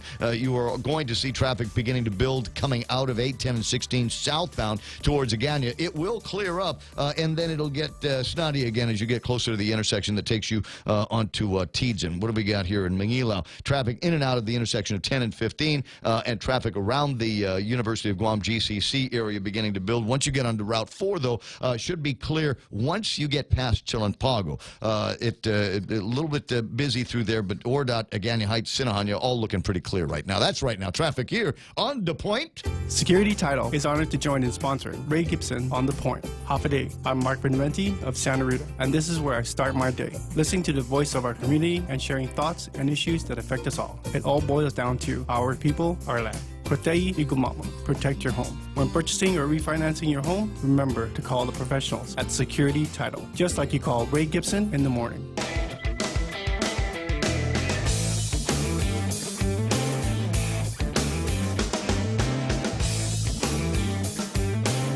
Oh, that's cool. Yeah, I just noticed. I'm sorry. You know what? The challenges with new technology every once in a while, as I said, preventing me from being able to get on Facebook Live this morning. But we are broadcasting the video feed of the program to YouTube Live, which is also very cool. They tell me the video is a whole lot better on YouTube Live. And people saying, but can we do comments? Can we make comments? Yes, you can. You can make comments, and I've read a few already, including the one from the Guam Citizens for Public Accountability. But you know what else you can do? You can apparently retract your messages. So if you write something on YouTube Live and you go, oh, maybe I don't want that lingering around for posterity, you can retract it. That's fun. That's okay. And I've told you this before, and I'll tell you this again because I think it's about the funniest thing in the world. So if you are a part of a WhatsApp group, this is what you want to do. You want to write something and then delete it and then leave the group. That's what you want to do. And that way, everybody in the group will go, wow, who ticked off Ray? What did Ray say? He's mad. He left the group. He typed something and then he left the group. What did he say? What's wrong? Is everything okay? Do it. It'll be fun. Just trust me on this one here. 888-8255 is the telephone number, and I believe, unless I'm too far off, I have not senatorial, not gubernatorial, not AG, congressional candidate, Doris Flores Brooks. Good morning, Doris. How you doing there? Good morning, Ray. that was an interesting comment on WhatsApp. I didn't know that. Yeah, no, you should do that every day. So I'm sure that you're a part of a bunch of different WhatsApp groups, and every once in a while you need to prune yourself from these groups. And so just for fun, just for giggles, like I said, write something, delete it, and then leave the group. And then everybody will go, wow, what's up with Doris? Anyway, Ray, I wanted to talk about my introduction of the bill on homeland. Well, I wanted you to talk about it. I got the note yesterday, and there's some interesting commentary that's floating around, and I wanted to, for clarity, find out what the intention is. You're not trying to go CNMI on land around here, are you? Well, I think that we need recognition for the Chamorro Land Trust Commission, particularly in light of the suit. Yes. Because, and there is precedent, and actually there is precedent with the CNMI as well with the Hawaiian homeland. Well, let's back up, and so for me, the concern is, are you suggesting that there ought to be restrictions on who can buy and sell and own property on Guam, the same as they have in the CNMI with Article 12? I believe that they've got the same thing in Palau. Yes, similar to what we have throughout Micronesia, similar to what we have in the CNMI, and similar to what we have in Hawaii. Yes, there should be, and that was the reason the Chamorro Land Trust Act was the purpose to give for all the land takings from the military. This was a way of giving back to the people of Guam whose lands were taken by the military. So that's what this bill is to do, to support that. And we're only talking the Chamorro Land Trust Commission land and no other land. I see. So you only the Chamorro Land Trust Commission land, no other land. So if I wanted to sell my property and I am of Chamorro descent, I could sell it to whoever I wanted to. I could make a deal with Kevin Kerrigan or Michael Knight, and they'd be able to purchase the property. On the other hand, if I was seeking to get land from the Chamorro Land Trust, then I would have to be able to identify as a person of Chamorro descent. Correct. Right, which I believe you have to do now, or at least a person that is identified through the Organic Act. And the purpose of that, again, is to recognize all the land takings by the military, and for which not everybody was able to get back their property, and not everybody will, from a compensation point of view.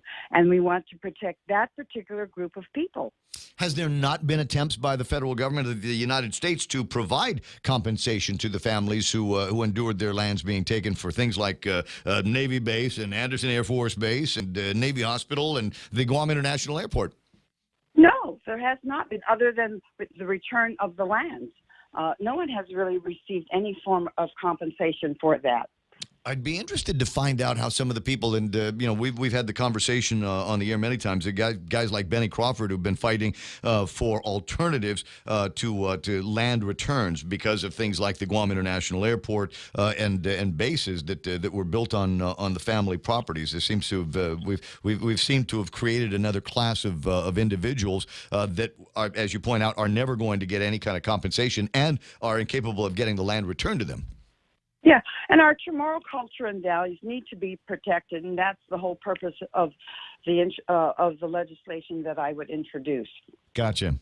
And so this is all working in your head right now, and if elected, be among the first things that you put before the Congress of the United States, to have the issues surrounding who is a Chamorro, who is of descent of Chamorros, and who would be eligible then for the remaining lands that we have here under the Land Trust.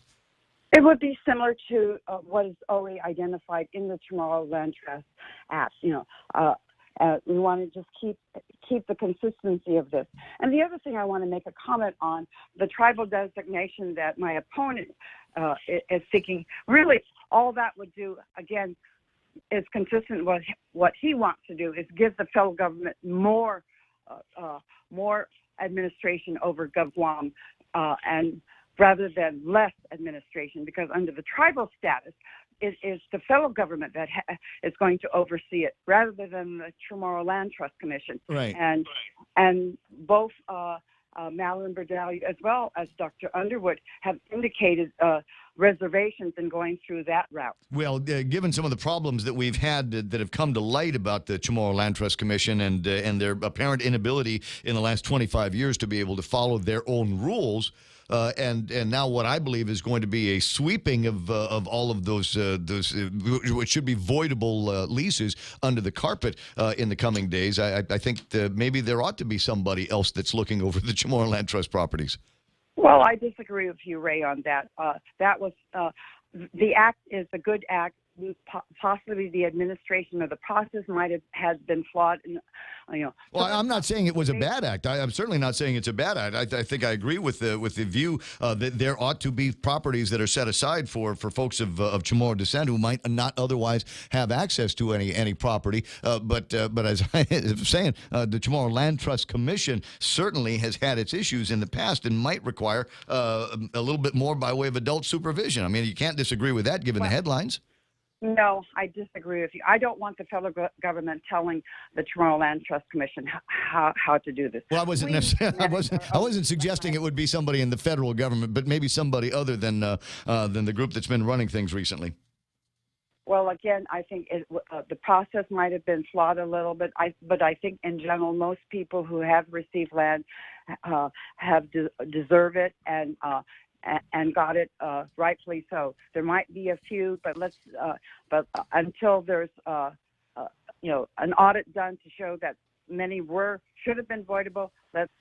I think there was well intention in giving out the land, and it will be now up to the legislature to decide whether or not to accept it or not. That in and of itself is going to be interesting, given the fact that it's an election year, and as some have pointed out, we've either got lame or lame duck in there. So we'll see what happens when we get past that. Other than that, how is the campaign coming along? Oh, it's coming along well. Yeah, and every day we're out doing things and reaching out to social media and to various traditional media. How'd things go with the Women's Chamber yesterday? I thought it went well, but unfortunately most of the media didn't cover it because I was the lone candidate. Really? You think you would have had more fun if you'd been able to get into a little bit of a debate between you and Mike? Well, it was not a debate. It was a question and answer forum. Right. But it's always nice to be able to have point counterpoint. Yes, and we did not have that yesterday. Are there any opportunities that are coming up? Are there any forums or debates that are coming up? I think the Rotary Club's got a couple of things in the next couple of weeks. That's right, and there's a few others coming up. Okay, well, we'll get with Mike and tell Mike that he's got to go out and I don't know, mix it up, get into a couple of scraps with you like Lou and Ray got into yesterday. I'm sure that's going to go forward. And again, just to close out, we don't want. We need to manage our own land issues. We don't want another fellow receiver managing Chamorro Land Trust lands. Gotcha.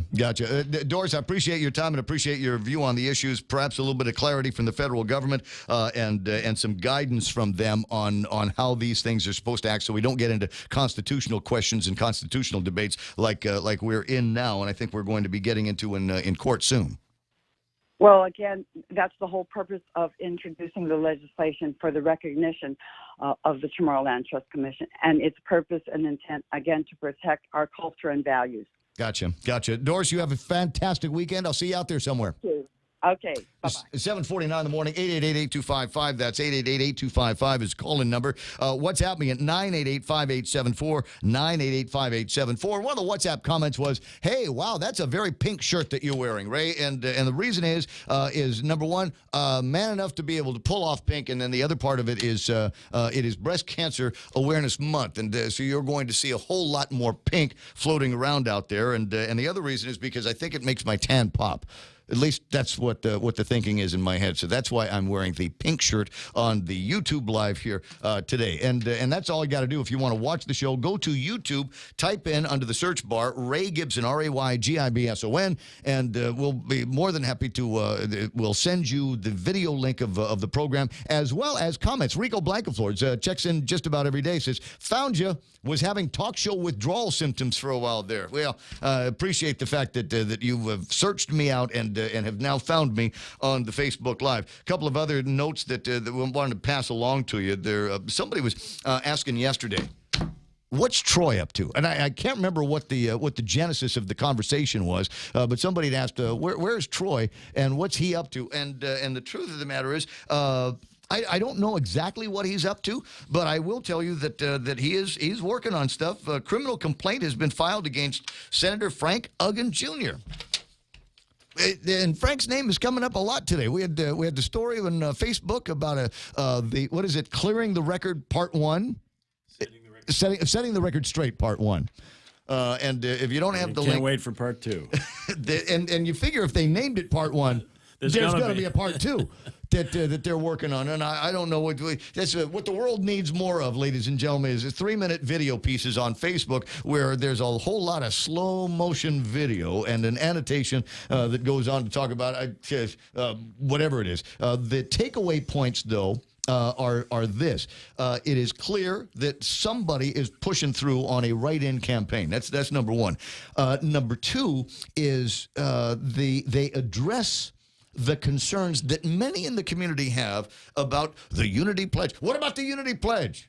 Why are you doing this? Why are you running against Lou and Josh as a write-in candidate? Did you not sign the Unity Pledge? Did it mean nothing to you? And Alicia, in the video, also makes the point about before the ink was even dry, she says, there's a whole bunch of kill, death hit pieces that had gone out. And that, I think, is the justification that they are using to go ahead and participate as write-in candidates. And there might also be justification in something as simple as the purchase of a cup of coffee. You can go to any 76 Circle K on Guam and buy a cup of coffee. And, you got the cup of coffee in a paper cup, and sometimes you burn your hands. So they give you these insulating sleeves. They have printed now a number of insulating sleeves with Lou and Josh on them, Ray and Tony on them, and the silhouette, unmistakable silhouette of Frank Uggan. And so far, Frank Uggan is number 2 in this unofficial, for entertainment purposes only, survey that is being conducted. You know what? The conventional wisdom is those things can be pretty accurate because people are spending money on this. Now, I would say that by self-volunteering, you negate some of the accuracy of the survey. And I think there's also a point that needs to be made, because I like making it, that I don't think a lot of Republicans buy their coffee from the gas station. No, I think instead we go to the cafe. We're going to go to the cafe, and I'm going to have a cup of espresso, and I'm going to have what do we call? I can't remember. What do we call that, Chris? What's the name of the guy that does the coffee? But Chris, pay attention. I'm talking to you. Have a day. Barista. That's it. It's a barista. That's the word I'm looking for. So we're not going to go to the gas station and get coffee. We're going to go to the cafe and get a cup of espresso prepared especially for me by the barista. I'm a Republican, and I make my coffee at the house. I'm a Republican, and I make my coffee at the house as well. First thing I do, I wake up, and I go to the kitchen, and I press the button on the coffee maker. And so by the time it's time for me to leave the house, I've got a pot of Jill ready to go. Well, then we've got more than one thing in common. Okay, now I might need to do this conversation in segments because I've only got another 5 minutes left before we get to Fox News. But I was very interested to hear a little bit more about modular homes. And much has been made recently since Manghut and the incredible volume of people that were left homeless and requiring some place safe that they could move into after the storm. And you started talking about modular homes. So I wanted to see if we could put the two of them together and spend some time on this. Tell me a little bit about the background on you and modular homes. Sure. First off, Ray, the board of directors at Guam Housing has been working for several years now on qualifying contractors for affordable housing. Yeah. And different building systems. My predecessor, Mr. Beneventi, the late Mr. Beneventi, may rest in peace. Yes. Actually had a number of different systems that were presented to him. One was constructed and is up for sale now. That is a fully concrete house. There was two presentations to the board on combination metal and concrete structures. This particular contractor, BW24, Mr. Ken Lee, actually seems like he's perfected this metal-concrete combination. He's got a stamped engineered plan as well as 4 insurance companies that will insure this structure for all perils.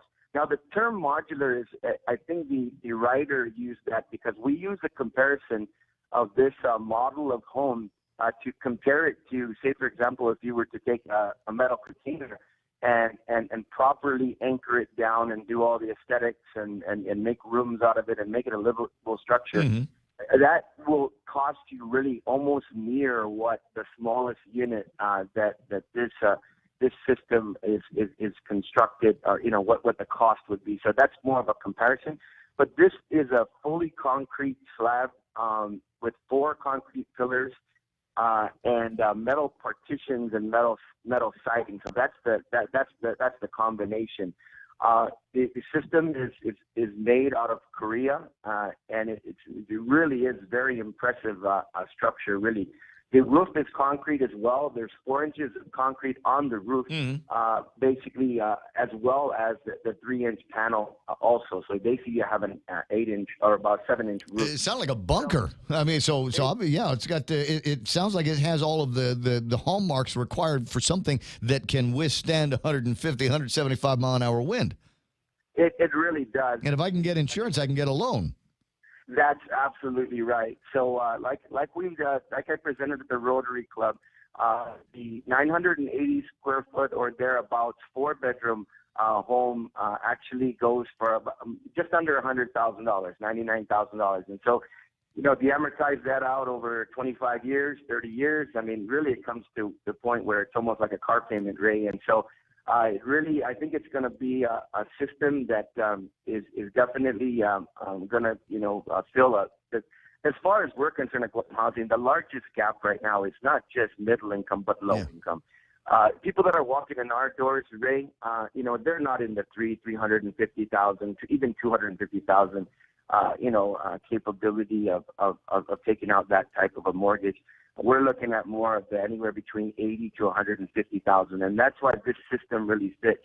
Also, my good friend Dan Swavely, who is representing a company that bought the property over there in Orda, that huge piece of property, Sequoia Highlands. He also his investor has approved this building system as well, so he'll be building 2 of the model homes as well on that property. As you may know, on a lot of these big projects and petitions to the government, there is a set aside for affordable housing. So they have to build 250 minimum affordable houses on their huge property. Right. And so they've accepted this system at least as a model, and if it works out, they may go ahead and keep constructing them. The message from Jerry Roberts typing in this morning, can it go bigger than 940 feet? Absolutely. It's completely, completely able to be sized up. The contractor right now basically just wants to get the system in, get these model homes built. He's got a huge subscription right now, actually. As soon as his website went up, he got 150 hits. He's qualified eight buyers other than the model homes. And, like anybody else, they want to see it, feel it, taste it. You know what I mean? Yeah. So in the next hour, tell me, we got to take care of some sports and some headlines and that kind of thing in the next little bit. Can we get you back about 8:30 or so? I'd love to, Ray. I always have fun rapping with you. Yeah. Okay, so let's plan on that here because people are listening and going, I want to know more, and so we'll get you more. Chris Duenas on the line with me this morning on The Point, 93.3. We're KUSG Hagåtña. Talk to you soon, Chris. KUSG Hagåtña. Coming up, Fox News Live. Kevin Kerrigan with the big stories, and then Blake and Kevin and Mike and I are going to be talking about sports, or pretending to talk about sports, and lots of NFL. That's all ahead right here on the morning show on The Point. Preparing for a vote, I'm Rich Dennison, Fox News. Tensions running high in Washington as the Senate prepares for a procedural vote tomorrow morning that will pave the way for Supreme Court nominee Brett Kavanaugh's confirmation vote. A large demonstration here in the Hart Senate office, with hundreds of demonstrators chanting, and holding up signs opposed to the Supreme Court nomination of Judge Brett Kavanaugh. A vote on that nomination, an important cloture vote, is expected tomorrow here in the Senate. A final confirmation vote would then be set up for Saturday. There have been a lot of protests, a lot of demonstrations all week here in Capitol Hill. In some cases, Capitol Police have been escorting senators as they've walked the hallways here to meetings and votes from their offices back and forth to the Capitol. Fox's Jared Halpern at the Hart Senate Office Building on Capitol Hill. Members of the Senate continue viewing the latest FBI investigation into accusations of sexual misconduct by Brett Kavanaugh. Senate Majority Leader Mitch McConnell says there's no evidence of any wrongdoing by the High Court nominee. No backup from any witnesses, including those specifically named as eyewitnesses by the people who brought the allegations in the first place. Senator Dianne Feinstein, ranking member of the Judiciary Committee, says the FBI probe is nowhere near sufficient. What I can say is that the most notable part of this report is what's not in it. North Dakota Senator Heidi Heitkamp, one of the few undecided Democratic votes, says she'll vote against Kavanaugh's nomination. Republican Senators Susan Collins, Jeff Flake, and Lisa Murkowski haven't yet said how they'll vote. There are three key votes on the GOP that needs to advance Judge Kavanaugh to the nation's high court. President Trump's in Minnesota tonight preparing for another Republican campaign rally. He's expected to continue hitting the trail until November. This is Fox News. For more than 40 years, we've earned your trust, caring for our island's health, quality care and access to health solutions you deserve. Take care, our island, your health plan. Take care, health solutions that you deserve. Take care, peace of mind to comfort you. Take care, take care, take care. Grilled salmon, petite sirloin. Can't decide. What are you doing? Making my top 10 list of favorite dishes at Ruby Tuesday. You really need to get a hobby. But I can't decide. There's no way I can narrow down so many classic dishes to just 10. Then it's a good thing Ruby Tuesday did it for you. It's the all-time favorites menu at Ruby Tuesday Guam. We took our most popular dishes and put them on one great menu for only $14.99. Hickory pork chop, Parmesan shrimp pasta, prime loco moco. 10 top sellers at one great price. Pick your favorite for a limited time at Ruby Tuesday Guam. Vice President Mike Pence restating President Trump's claims that China is meddling in the midterm elections. Vice President Pence says China is waging a coordinated campaign to undermine support for the president and to influence elections next month and in 2020. Beijing has mobilized covert actors, front groups, and propaganda outlets to shift Americans' perception of Chinese policy. The vice president telling the Hudson Institute in Washington, China wants a different American president. China denies any effort to interfere in the American democratic process. In Washington, Rachel Sutherland, Fox News. Federal prosecutors say a Utah Navy veteran confessed to sending 4 envelopes containing the substance from which ricin is derived to President Trump and members of his administration. 39-year-old William Clyde Allen III was arrested at his house in the town of Logan, north of Salt Lake City.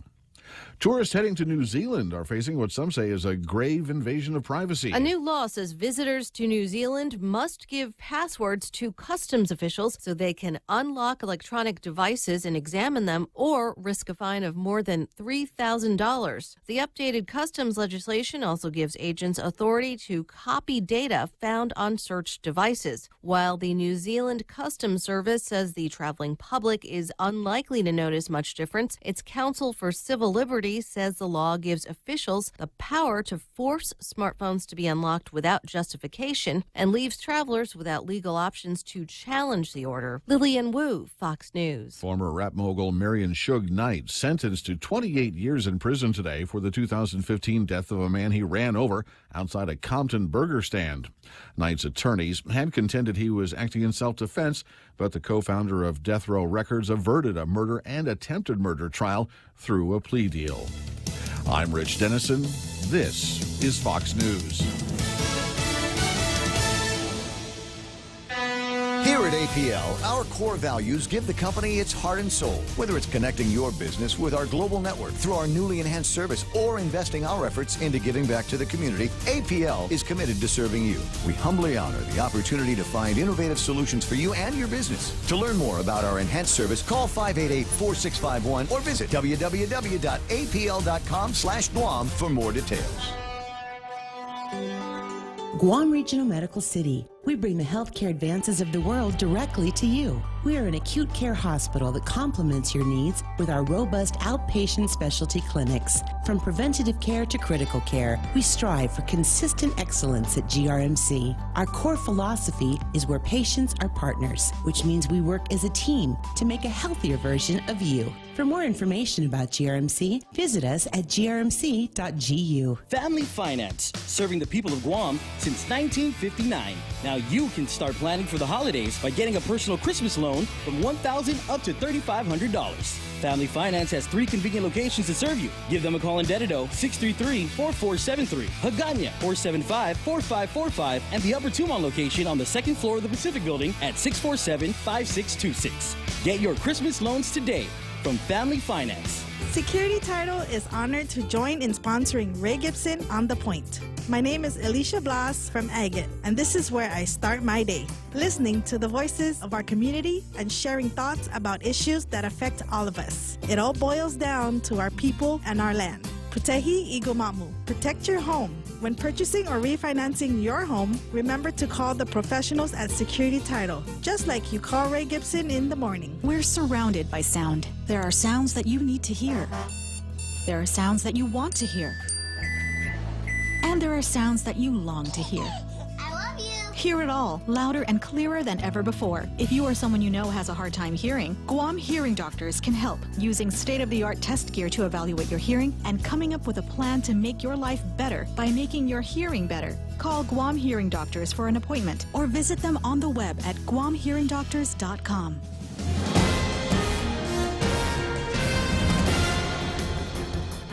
Half a day and good morning, Guam. News time here at The Point is 8 minutes past 8 a.m. this Friday morning. I'm Kevin Kerrigan.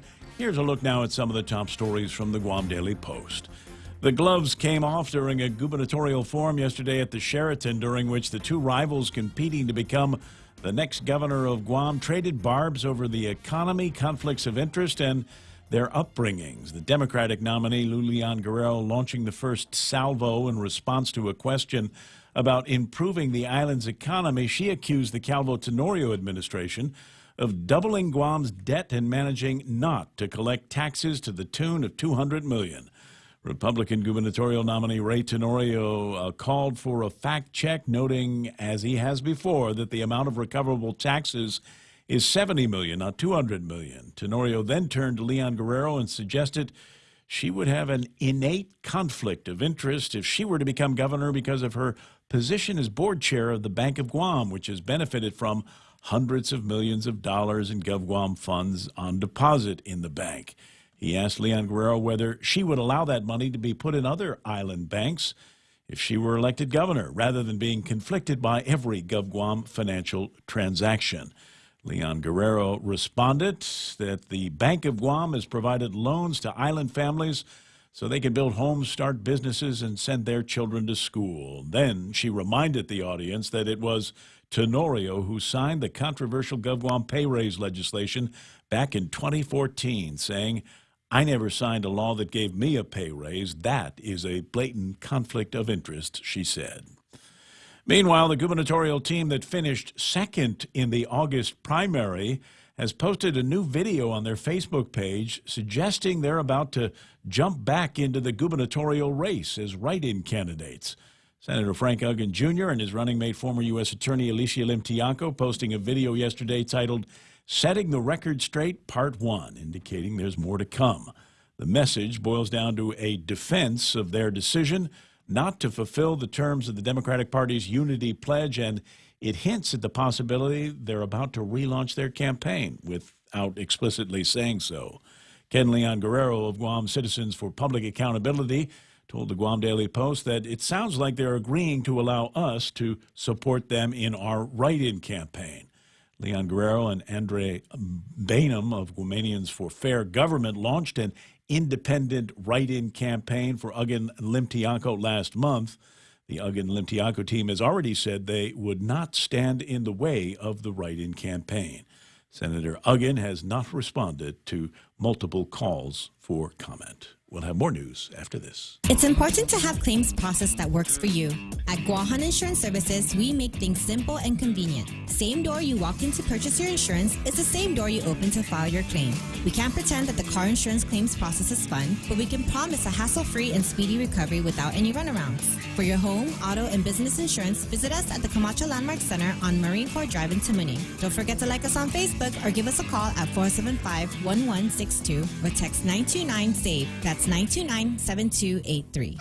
KFC has finally answered the world's most important question. What came first, the chicken or the egg? And the answer is both. Introducing KFC's KFC AM, their new Southern and local-inspired breakfast. AM-loaded platter with chicken fried rice, waffles, and Colonel's chicken congee. KFC also has your all-time favorites, AM chicken and egg wraps, Southern biscuit and sausage sandwich, and hash browns. So for finger-licking good mornings, AM will never be the same at KFC. KFC, it's finger-licking good.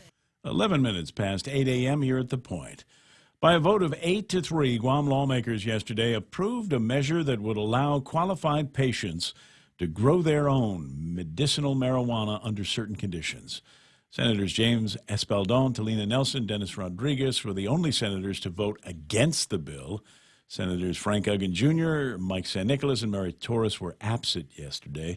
The bill was introduced by Senator Louise Muñoz, who said she proposed it out of frustration with the lack of progress on the already existing law that was passed more than 4 years ago but yet to be implemented. Her bill, number 302, requires patients or their caregivers to obtain a permit to grow cannabis from the Department of Public Health. They can grow up to 12 juvenile plants and 6 flowering plants. The cannabis has to be grown inside under lock and key. Outside cultivation not permitted.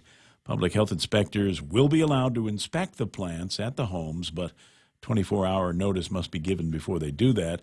The inspectors will also be permitted to seize any plants that exceed the permitted number. Guam Regional Medical City announcing its intention to suspend maternity and pediatric services. GRMC Chief Medical Officer Dr. Felix Cabrera explaining in a release that the private hospital has come to a critical juncture where we must refocus our limited resources. The date for full closure has not yet been decided, according to the release, but the statement says the closure of maternal and child health care services should take place before the end of this year. The release notes that maternity services are already available at Guam Memorial Hospital, and GRMC President and Chief Operating Officer Dr. Mike Cruz is quoted in the release as saying that the region's health challenges are too great with too limited resources to be operating redundant services that can potentially be consolidated, he said. Senator Dennis Rodriguez Jr., the chairman of the legislature's health committee, said GRMC's decision seems to be a positive move.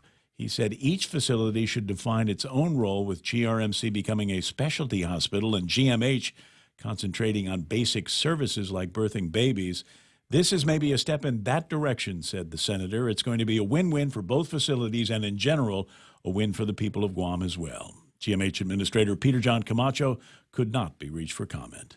For these stories and more, log on to postguam.com or pick up a copy of today's Guam Daily Post. Ray and Mike now with weather. Partly sunny today. Isolated showers and thunderstorms could be in the day's forecast. East to southeast winds 5 to 10 miles an hour. Daytime highs 89 degrees and overnight lows of about 77 degrees. Sunrise at 10 after 6 this morning, and we anticipate about the same time tomorrow. Sunset tonight 6:08, and the sun continues to be going down earlier and earlier as the nights are getting longer and longer. That's right. Not that there's anything wrong with that, because it's cooler at night than it is during the day. What the heck, man? Temps have been hot lately. Yep, they just got lots of sunshine. We're passing what's known as our peak solar activity of the year. Of course, the sun passes over us and goes up to the 23rd parallel, and then at the solstice, in June and then works its way back down across us as it works towards the December solstice. Right. Has to cross directly over us twice, and we're just getting over that second direct crossover. So things are a little warm right now, but they should start to steadily kind of cool off just a little bit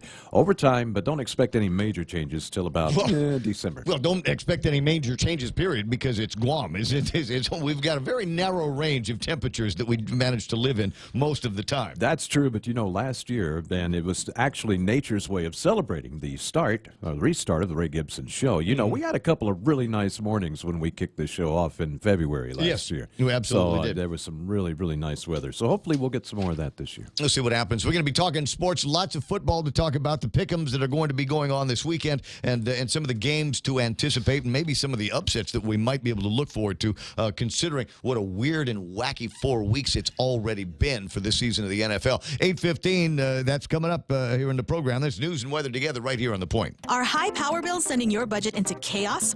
Take control with the help of Micronesia Renewable Energy. Using the highest quality panels, a solar energy system from MRE will guarantee to save you money on power. With MRE, Christmas comes early. With every solar energy system, homeowners not only get $400 for signing up, but also an entry for a chance to win $1,000 in cold, hard cash, just in time for Christmas. It pays to be an MRE customer. Conditions apply. Call 632-2613 for details. MRE, the smarter choice. I like beef tenactac. I like to cook it. I like to eat it, and I like to hear it, and I like to say it, because when I generally say beef tenactac, I'm talking about it being Friday.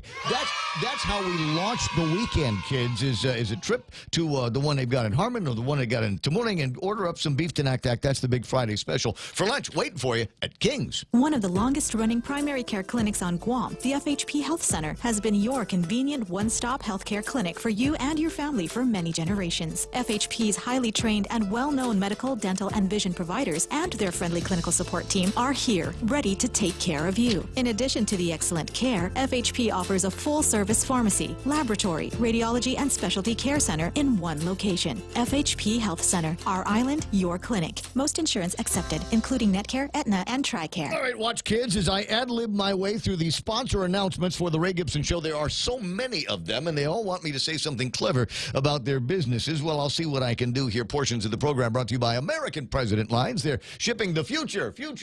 Also, American Water Tech, smarter water, better water. Ask them about filtration. Ask them about soft water in your house to get rid of the calcium buildup. My friends over at Security Title, including, wait a second, I met a guy from Security, Chris, I think was his name. I don't know if I still got his business card on me. No, I don't have it. It's in the office. Anyway, my friends over at Security Title, I wasn't distracted. I was pondering something clever to say about Chris and Ron and Kim, who were hanging out with me. And wait a second. Now, see, I've started the shout-outs. I can't stop, right? And Catherine and Henna at last night's chamber mixer that was held at ANZ. ANZ's not paying for this, so I don't have to say anything clever about them, except I really like your bathrooms. All right, so where was I? I was American Water Tech Security Title, Guam Regional Medical City, the first choice for all of your open heart surgery needs, and who else? AK Lexus. Did you buy your new ES350? There is one now in your favorite color with all of the things that you need inside waiting for you at AK Lexus, as well as Micronesia Renewable Energy. Never been a better time to go solar, so give them a call today and find out how they can get the gizmos up on your roof tomorrow. Ray Gibson brings you closer to the action. Any speaker, anytime. Morning talk that matters.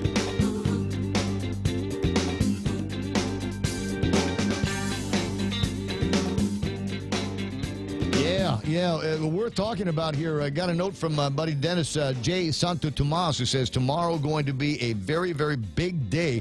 U.S. Supreme Court will be considering whether to grant review in the Segovia versus United States case, disenfranchisement of American citizens living here on Guam and in the other territories that, by virtue of geography, are incapable of casting a vote for the President of the United States of America, or having somebody in Congress that might be able to do a vote on the floor of that great hall. Anyway, 8:19 in the morning, and welcome back to the program. Excuse the mess. A couple of programming notes here. We are not on Facebook Live this morning because I broke it. Why? I don't know. I don't know what Mikey. Well, turn the microphone for this guy on so everybody can. I don't know what I did. I pressed the button. Just turn it on. I did. I pressed the button and it said that my login credentials are wrong. But I'm able to log in on everything else, all my other devices.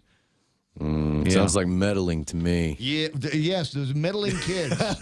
It could be. I don't know. It's very fishy to me. You know what? It's going to come down to probably rebooting something. So we're Facebook-less Friday. We're Facebook-less Friday, but we're also we are YouTube streaming Live to Friday. YouTube Live. Right. We've got a great. In fact, they tell me the video is much better on YouTube Live, and something about the bandwidth and all of that stuff. Maybe it's not really down. Maybe this is an elaborate ruse from Ray to get all the traffic driven to YouTube Live. I'd kind of like to get a lot of traffic on YouTube Live as well. Any speaker, anytime, any screen, anytime. That's the way this program works. There is one quirk about YouTube Live that is taking me a second to get to decide what I want to do. Is like on Facebook, when we're done with the broadcast, it becomes a video on demand, and you can scroll through the entire 4 hours. On YouTube, if I make it a video on demand, I've got to wait for, I don't know, some say as much as 24 hours for the entire 4 hours to be available. So if you go to YouTube Live at 10:15 this morning, you'll be able to catch the show, but only the last 2 hours. Last couple hours. Yeah, until they're done publishing it. I don't know. Like I said, it's a quirky thing, and that's way too much inside radio. Let's get inside sports with Blake. God, I love doing that. One of these days you're going to be out of breath doing that. No, never happened. No, that's right. Never You're a happened. runner. Sometimes I like to do that. I like to talk and just keep going and not breathing until I'm dizzy. You ever get little you ever- white shinies in your eyes? You ever get that like that stumble when you just can't get it out? So you ever just give up, or do you fight through it? When you're like, hey, I never mind. Sometimes. Forget it. Depends on my mood. Just forget No, it. I fight through it. Like last hour, I was trying to remember the word barista. Yeah, Really? I will not give up. The word will come to me. Barista. Barista. That's easier to say than rural juror. The reason why I brought up the word barista is because there's that survey they do at 76 Circle K around election time. They've got the sleeves, right? So they got the loose sleeves, they got the race sleeves, and then they've got the right-in sleeves, Which is obviously a silhouette of the Frank, right now. Oh, that's Frank's silhouette. I thought it was Alicia's. They should give the Facebook silhouette where it's just a generic round, like round head with the shoulders. Like it's just clearly nobody. Just No, that's what I look like in real life. Or like the Skype, the Skype silhouette. So but the thing is, I got the theory that I have is the reason why Ray is coming in third place on that has nothing to do with the gun grab, has nothing to do with the court case. It's the fact that Republicans don't buy coffee from the gas station. They go to the cafes. I'll meet you at the cafe, and the barista will pour me some espresso. Well, they're not using And I'll have a Keurigs. croissant. Wasn't it Republicans that took to the Keurigs and started burning all their Keurigs and stuff? So you'd think that they would be. So Mark Cruz writes in this morning. He sent me an image on Skype of his Keurig closet. He's got and so I've got a Keurig here at the office, right? We got the thing here at the office. That's how we all get our coffee in the morning. I buy the one cup at a time. cheapest coffee that comes in a Keurig deal that I can find over Payless or Cost You Less. We have the same coffee. You have the K cups. I have it in bag form. Right, and so I've got the that's what I put in there when I'm done with the coffee that I brought from home. So yeah, there might be something to that where you've got the Republicans who are either going to the cafe or they're going to be taking advantage of their Keurig devices for all of their coffee needs, not necessarily participating in that survey. But we'll watch and we'll see what happens. And by the way, it's another version of sports around here that is election season, and it looks like Frank Uggan and Alicia are going to be putting together a campaign, a write-in. I love it. I like chaos in anything. I like when really. I like when when Alabama goes all the way through their college football year and they lose the last game. I like it when, I just like chaos. I'm just one of those kind of people. So I'm here for all the insanity. Yeah. Oh, speaking of insanity, no, I'm not going to say it. I was looking at a post from somebody. I probably shouldn't say on the air. 8:24 in the morning.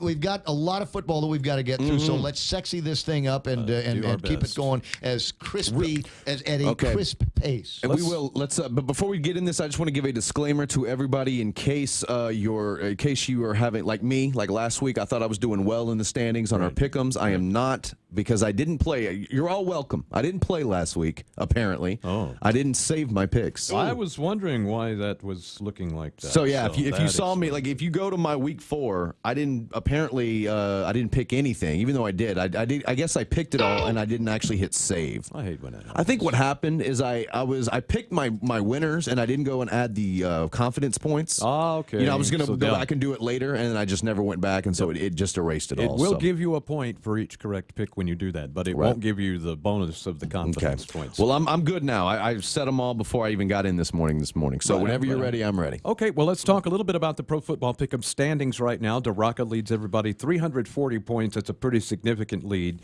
Second place, BRJ Guam with 314 points. In third, Multiple Scoregasms at 296. Killer Bees in fourth at 288, and I'm in fifth place at 280. I actually lead in correct picks, 38-23, but DeRocca's only one behind me, and he's actually done a better job, he or she has actually done a better job of applying those points. Did you say multiple scoregasms? That's Brad. That's Brad. That's Brad. Yeah. That's Brad's So he's team doing name. pretty well. Multiple scoregasms. All right, so let's go into the games this weekend because there's a lot of games and we only have so much time. Got Patriots hosting the Colts. Do we even have to? No, we really don't. Really? And I actually gave that one. I gave that one all of my confidence points. Yeah. So, yeah, I got the Patriots there. Let's see. This coming up Monday now. We got Buffalo hosting Tennessee. I took Tennessee. I did as well. Bengals hosting the Dolphins. Miami, I think the bounce back. Okay, I went Bengals because they're at home. Ravens at the Browns. Very rare orange battle, by the way. Both those teams are predominantly orange, so it's going to be interesting to see. I picked the Ravens against the Browns. I don't think Cleveland's there yet. Yeah, I don't think so, but they're in a couple of years. They might be something to be dealt with. Packers at the Lions. Packers. Just can't see. Yeah, no. Chiefs hosting the Jaguars. Chiefs all day. That's going to probably be their biggest challenge so far this year, though. Well, no, because they do play the Rams in November. Well, I'm just saying so far. Yeah, it'll be their biggest divisional, or you know what I mean? Like conference challenge Conference for sure, challenge. yeah. Absolutely. Broncos at the Jets. And the Broncos all day. Yes, sir. Falcons at the Steelers. I think Pittsburgh is in disarray, and again, just because I love chaos, I am praying that this is the beginning of the end for that one. So give me whoever they're playing. Atlanta. All right, now here's my thinking with this one. I have lost all faith in the Steelers after they've started 1-2-1 on the season, but Roethlisberger leads quarterbacks in yards. Falcons have absolutely zero defense, and I think that matters at home this week. I picked the Steelers. Panthers hosting the Giants. I took the Panthers, but it could go either way. It could be a tie, honestly. That game could be our tie of the week if you want to pick it, because they're both equally, but they could, they could surprise you on offense, both teams. Right on. Okay. Raiders at the Chargers. I picked the Raiders. I think it's time. They're defeated. They haven't won a single game, and the Chargers, I mean, there's a reason why they just kind of lingered in, obscurity for the last few seasons. They're just okay, so they can lose a game like this. Right on. Okay. I went the opposite of that. I did pick the Chargers on this one. Eagles hosting Vikings. I take the Vikings because I hate the Eagles. Okay. I took the Eagles because I at home, and they've actually outperformed what many thought they would have, even so far into the season. So I think maybe there's something there. San Francisco hosting the Cardinals. Worst game of the week. I picked the Cardinals because I have to pick somebody. Okay. I picked 49ers only because it's at home. Okay. Rams at the Seahawks. Rams. Yeah, I think Rams. That's my Super Bowl pick. I can't go against them. Now I'm going to skip the next game because. Wait, already? Going into the season, I picked Chiefs Rams in the Super Bowl. There you go. So I'm going with them all year. Now the Monday night game is Saints hosting the Redskins. It's again tough. I picked the Saints. Yeah. Because I don't like Washington, for rivalry reasons, but I also think those teams are pretty evenly matched, and I think it's just going to be a shootout, and I don't think that Washington can match Drew Brees. Drew Brees can't stop anybody on defense, but they can put up points. So I don't know that Washington can. And I think our thought or at process... least, because you're going to have to score at least 30, to keep up with the Saints, I think, and that's hard to do. And my thought process is exactly the same as yours. Now, the only game that really matters to you and I this week, because it's our teams. Have you seen this, Ray? This is a big week for us. Yeah. Oh, by the way, we're leaving at 10 on Monday morning because we got to go to the bar and watch the game. It's the Texans hosting the Cowboys. It's a showdown for Texas, the Lone Star Showdown. And both teams basically sucked this year. They're equally as terrible, and this only happens once every 5 years? 5 years. I think once every 5 years this game will happen. So Houston versus Dallas. I appreciate the heads up. So where are we going on Monday? Wherever you want. Yeah. We have your permission. So wherever they got a big screen TV. Yeah, I know. And That's don't mind true. screaming, because he and I are going to be screaming, and not at each other's teams. That might actually be fun. We might want to push off the rest of the day. Yeah, it's going to be a blast. Okay, all right. Who you got? So, who do I have? Yeah. Well, come on. Okay. I'm gonna break my bid up because I have to choose one of them. And I told you last week I'm not picking your team anymore because I picked them for the first 3 weeks and But they you let me said down. you weren't going to pick your team anymore either. And I said we're gonna pick them all season, but I got to pick somebody. I know. So I figured since I know you're going to pick Houston, I'm going to pick Dallas, and that way we can make it fun for everybody who is watching from the outside in. Right on, makes sense. So there you go. Those are your picks. So I you gave guys them get 13 your picks points, in. by the way, just for Wait, fun. Boris says Raiders have one win. Do they? It's what Boris said. Boris is always right. Maybe they won last week. Hang on, let me take a look. He's like Brad. I think they did. I never get into scrap with him because he's always Here, let me always look. correct. Did they win their first one? I think they won last week. This thing is taking forever to open up. It says that they are 4-1. Oh, come on. It says that they are. You just can't trust him. Oh yeah. Okay. Dallas versus Houston happens every 4 years. 4 years. Yeah. Okay. Okay. 4 years. That's another Boris. And again, Is it? Okay. he's always right. Well, the reason is because the reason that we say it happens every once in a while is because interesting, Ray. Just for the casual fan, we can explain this to you. Is that Dallas is in the NFC, Texans are in the AFC. So every year, like let's say the NFC East, every year it revolves. So the NFC East for one whole year, when they play the AFC teams, they'll only play 4, and they'll play every AFC team from a certain division. So this year, the NFC East, all those teams are playing all the AFC South teams. Yeah. So not only will the Cowboys have to play the Texans, so will all of their division rivalries. The Eagles will have to play Houston. Washington will have to play Houston, blah, blah, blah, blah, blah. This is it's like when people give me directions. I'm lost after Your go eyes down the road glazed for over. a half a mile. And then what? So why don't you just get in the car with me? By the way, Boris, I mean, he is technically right. Yeah, Raiders did win last week. But you beat the Browns. Yeah. So do you really count that as a win? That's just evil. All right, what else I got here? 8:31 in the morning. The only game that I'm concerned about is the Father Duenas homecoming tonight, only because I have a small part to play in what I'm going to call a Duenas victory. Okay, go Right. ahead. That's a good bet, and I wouldn't disagree with you. Yep. So that's where They I'm haven't going to be. lost in like 37 years or something, right? Well, it's 70 years. 70. The school is 70 years old. And, Simon graduated in like 74. I graduated in 80. This will be their third full season that they haven't lost. So they haven't lost in 2 seasons. So that's what I'm going to be doing tonight. I remember the last time they lost. I think it was a championship game to GW, I believe. 8:32 in the morning, and I think that's all the time that we have for anything that feels like sports, unless you've got a couple of other big games that are going on here. IIAG. I don't. I just wanted to put out the I guess the announcement that the IIAG girls volleyball playoff action quarterfinals will start this weekend tonight, all around the island at 6. And then, like Ray said, the last games of the IIAG football regular season are this weekend, and got confirmation that they are looking towards the postseason next week. So next Friday we'll start the IIAG football high school playoffs. All right, and one other thing that I discovered last night at the Chamber Mixer at ANZ is people actually do read the "Hello, my name is" name tags that the people hand out. Would you put a fake name on there? And Lieutenant Governor Ray Tenorio. Did you really? Yeah, I really did, and because I kind of wanted to see what the reaction was going to be for most people. I always go with Ron. This is an interesting sports tie too. I always go with Ron Mexico, which was the name that Mike Vick gave the Miami-Dade airport when he got busted with pot a few years ago. Mm-hmm. He was like, "Oh, my name's Ron Mexico." It's like, no, it's not. You're clearly Michael Vick. That is funny. So that's always my fake name, Ron Mexico. Try that the next time. It's 8:33 in the morning. You figure, why do they? I'm sorry. The presumption is that most people, when I go someplace, have an inkling of who I am. I should know who you are. Don't bother with the name tags, but when I do, I like to have a good time. That happened to me weirdly enough over the weekend. I just got to say this. If you see me out and I don't know you, I just want to let you know, and you catch me off guard, if you just walk up without saying anything or introducing yourself and shake my hand like I'm supposed to know you, and I give you a really weird look, it's because I don't know you. Yeah. that happened to me over the weekend. This guy. That's what I tell people is, I drink a lot, so you probably forgot. This guy who he's known, you know what I mean? I mean, he's not a senator. He's not a politician, but it would be like if a politician came up to, like, first time I ever met Mike St. Nicholas, he just came up to me and started talking to me. Yeah. And, and I guess I was like, oh, maybe you recognize me from sports or, on the radio. But you didn't know who he was? Yeah. So we just started talking, but we never actually got introduced. It was like, hi, I'm Blake. Hi, I'm Mike St. Nicholas. Hi, nice to meet you. Clearly know who each other are. No. This guy came up to me in the parking lot of a Payless, just shook my hand and walked away. And I was like, well, I know who he is, but like, what was that about? Yes, your vote?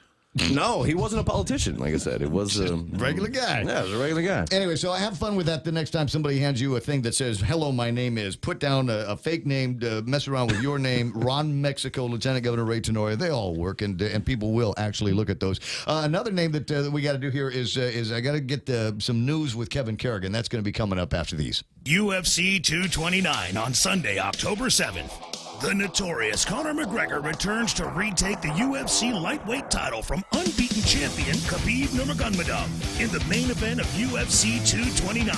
Pre-show starts at 10 a.m. and the fight starts at noon. Use your remote or call 688-CARE to order this pay-per-view event on Channel 401 or in HD on Channel 402. UFC 229 on Docomo Pacific is brought to you by TGI Fridays.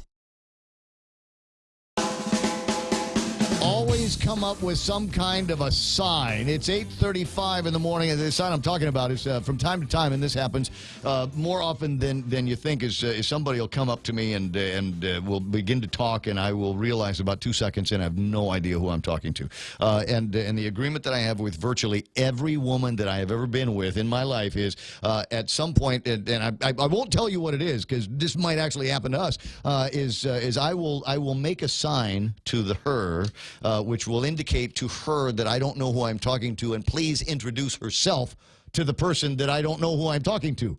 Like I said, I can't show you the sign now. We'll have to make private arrangements for all of that. It's 8:36 right now on The Point, and time to find out what the big stories are for his last broadcast of the week. Here's Kevin Kerrigan with headlines. Half a day and good morning, Guam. And the headlines from the Guam Daily Post this morning. Doris Flores Brooks, the Republican candidate for the Guam delegate's seat, says she would seek congressional approval for the Chamorro Land Trust Commission if elected. The CLTC currently being sued by the U.S. Justice Department, which claims that the act is racially biased. During a forum at the Sheraton yesterday, Brooks said it's important for the CLTC to be congressionally sanctioned in order to protect it from that lawsuit. She pointed out that indigenous land rights have been recognized on other island communities, pointing to Hawaii and the CNMI. Her Democratic opponent for Congress, Senator Mike San Nicolas, did not attend that forum yesterday because of illness, but he did issue a statement saying Guam should be cautious about how it proceeds on land issues. He said the only constitutional protection afforded to Native peoples and their lands is tribal recognition. Any other act would lack constitutional surety and be subject to future challenges, said Senator San Nicolas. The Office of the Attorney General has now confirmed that it will investigate alleged disclosure law violations by the People for Progress Political Action Committee. The decision to investigate follows receipt of a letter from the Guam Election Commission informing the Attorney General that People for Progress had failed to file campaign finance reports in violation of Guam election law. People for Progress originally registered as a political action committee with the GEC, but now claims it's not a committee anymore and not subject to disclosure requirements. However, in 2016, they did file a financial disclosure statement revealing they had raised $116,000 at that time, and they reported paying for an ad featuring Lieutenant Governor Ray Tenorio before Tenorio had declared his candidacy for governor. Stonewall Middle School placed on lockdown yesterday after a riot broke out between a group of students. It happened about 1 o'clock in the afternoon. Guam police were called to the campus. A release from the Guam Department of Education says about 10 students were involved. Their parents were all called, and 2 attendance officers were dispatched to the school to find out exactly what happened. The statement from Guam Department of Education says they're not aware of any weapons being involved in that ruckus.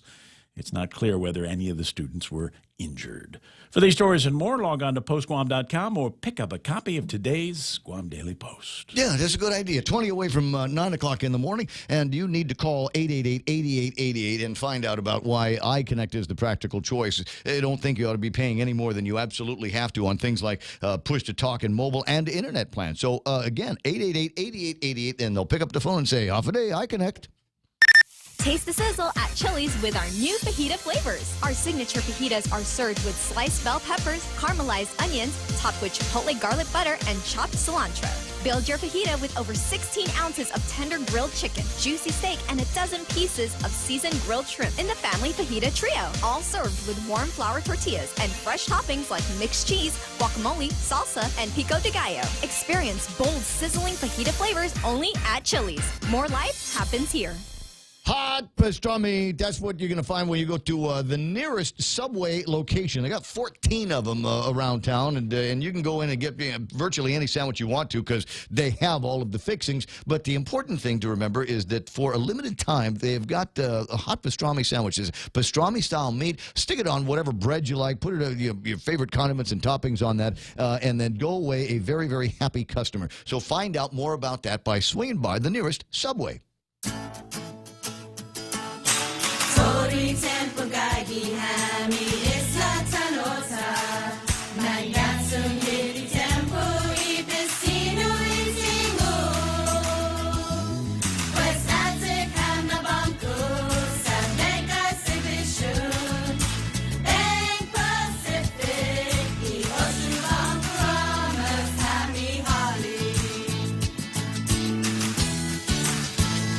What kind of traffic is it? It's not, but considering it's Friday, I mean, it really could be worse out there. Got a little bit of traffic that's beginning to slow down in the southern parts of Jigo and the northern parts of Dededo. Just kind of that area between, I want to say over by Prestige Auto. A little bit of a slowdown on some traffic over on Fatima, and then we've got a line of traffic that is working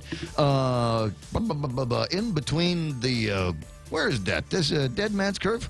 In and around that area, we're looking at a little bit of slowing down on the traffic. 19 away from the top of the hour. That, my friends, is right now traffic here on The Point. Coming up, we'll spend a little bit of time. Chris Duenas, we're going to get him back on a telephone and talk about these modular homes. And interested to find out what Dr. Tom Shea has got to say about the changes that they are working on over at Guam Regional Medical City and how that might work out for Guam Memorial Hospital. In 19 minutes, it'll be 9 o'clock.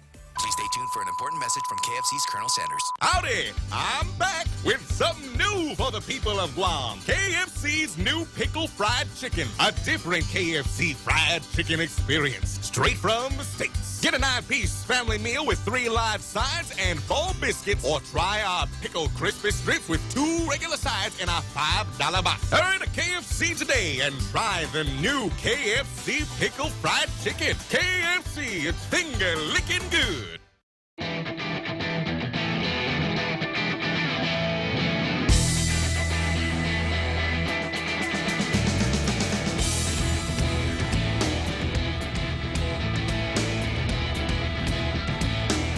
8:42 in the morning, Ray Gibson Show until it's not going to be anymore as we ramp our way into what is going to be, I think it's going to be a biblical weekend. There's a ton of stuff going on. A couple of fundies that are going on tonight. Hyatt's got a wine fest that virtually everyone I know is going to be at, so it's possible that you might also find me lurking around the Hyatt at some point. We've got Strides for the Cure tomorrow, and that's going to be not in Tumon this time. They're doing it over at Chamorro Village, and I can't remember which direction they're going to be going into, but it's a 5K, and it's going to be flat and fast, and you're going to love it.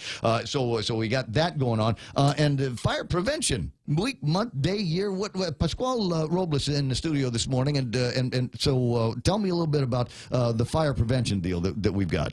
Okay, so every year. Welcome to the program. Thank you. It's good to have you here. Thank you. We Thank got you, Ray. Chad Adda is in here. Firefighter 1, Chad Adda. Oh, Firefighter 1. Yes. That means you're the best.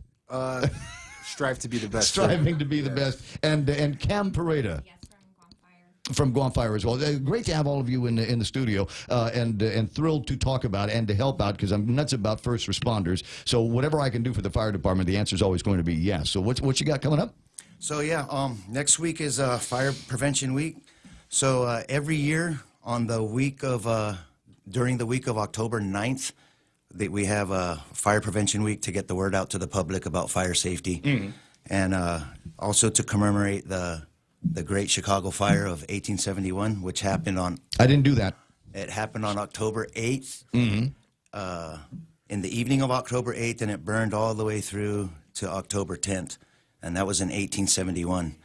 So 50 years later, in 1922, the National Fire Protection Association started to be the official sponsor for Fire Prevention Week.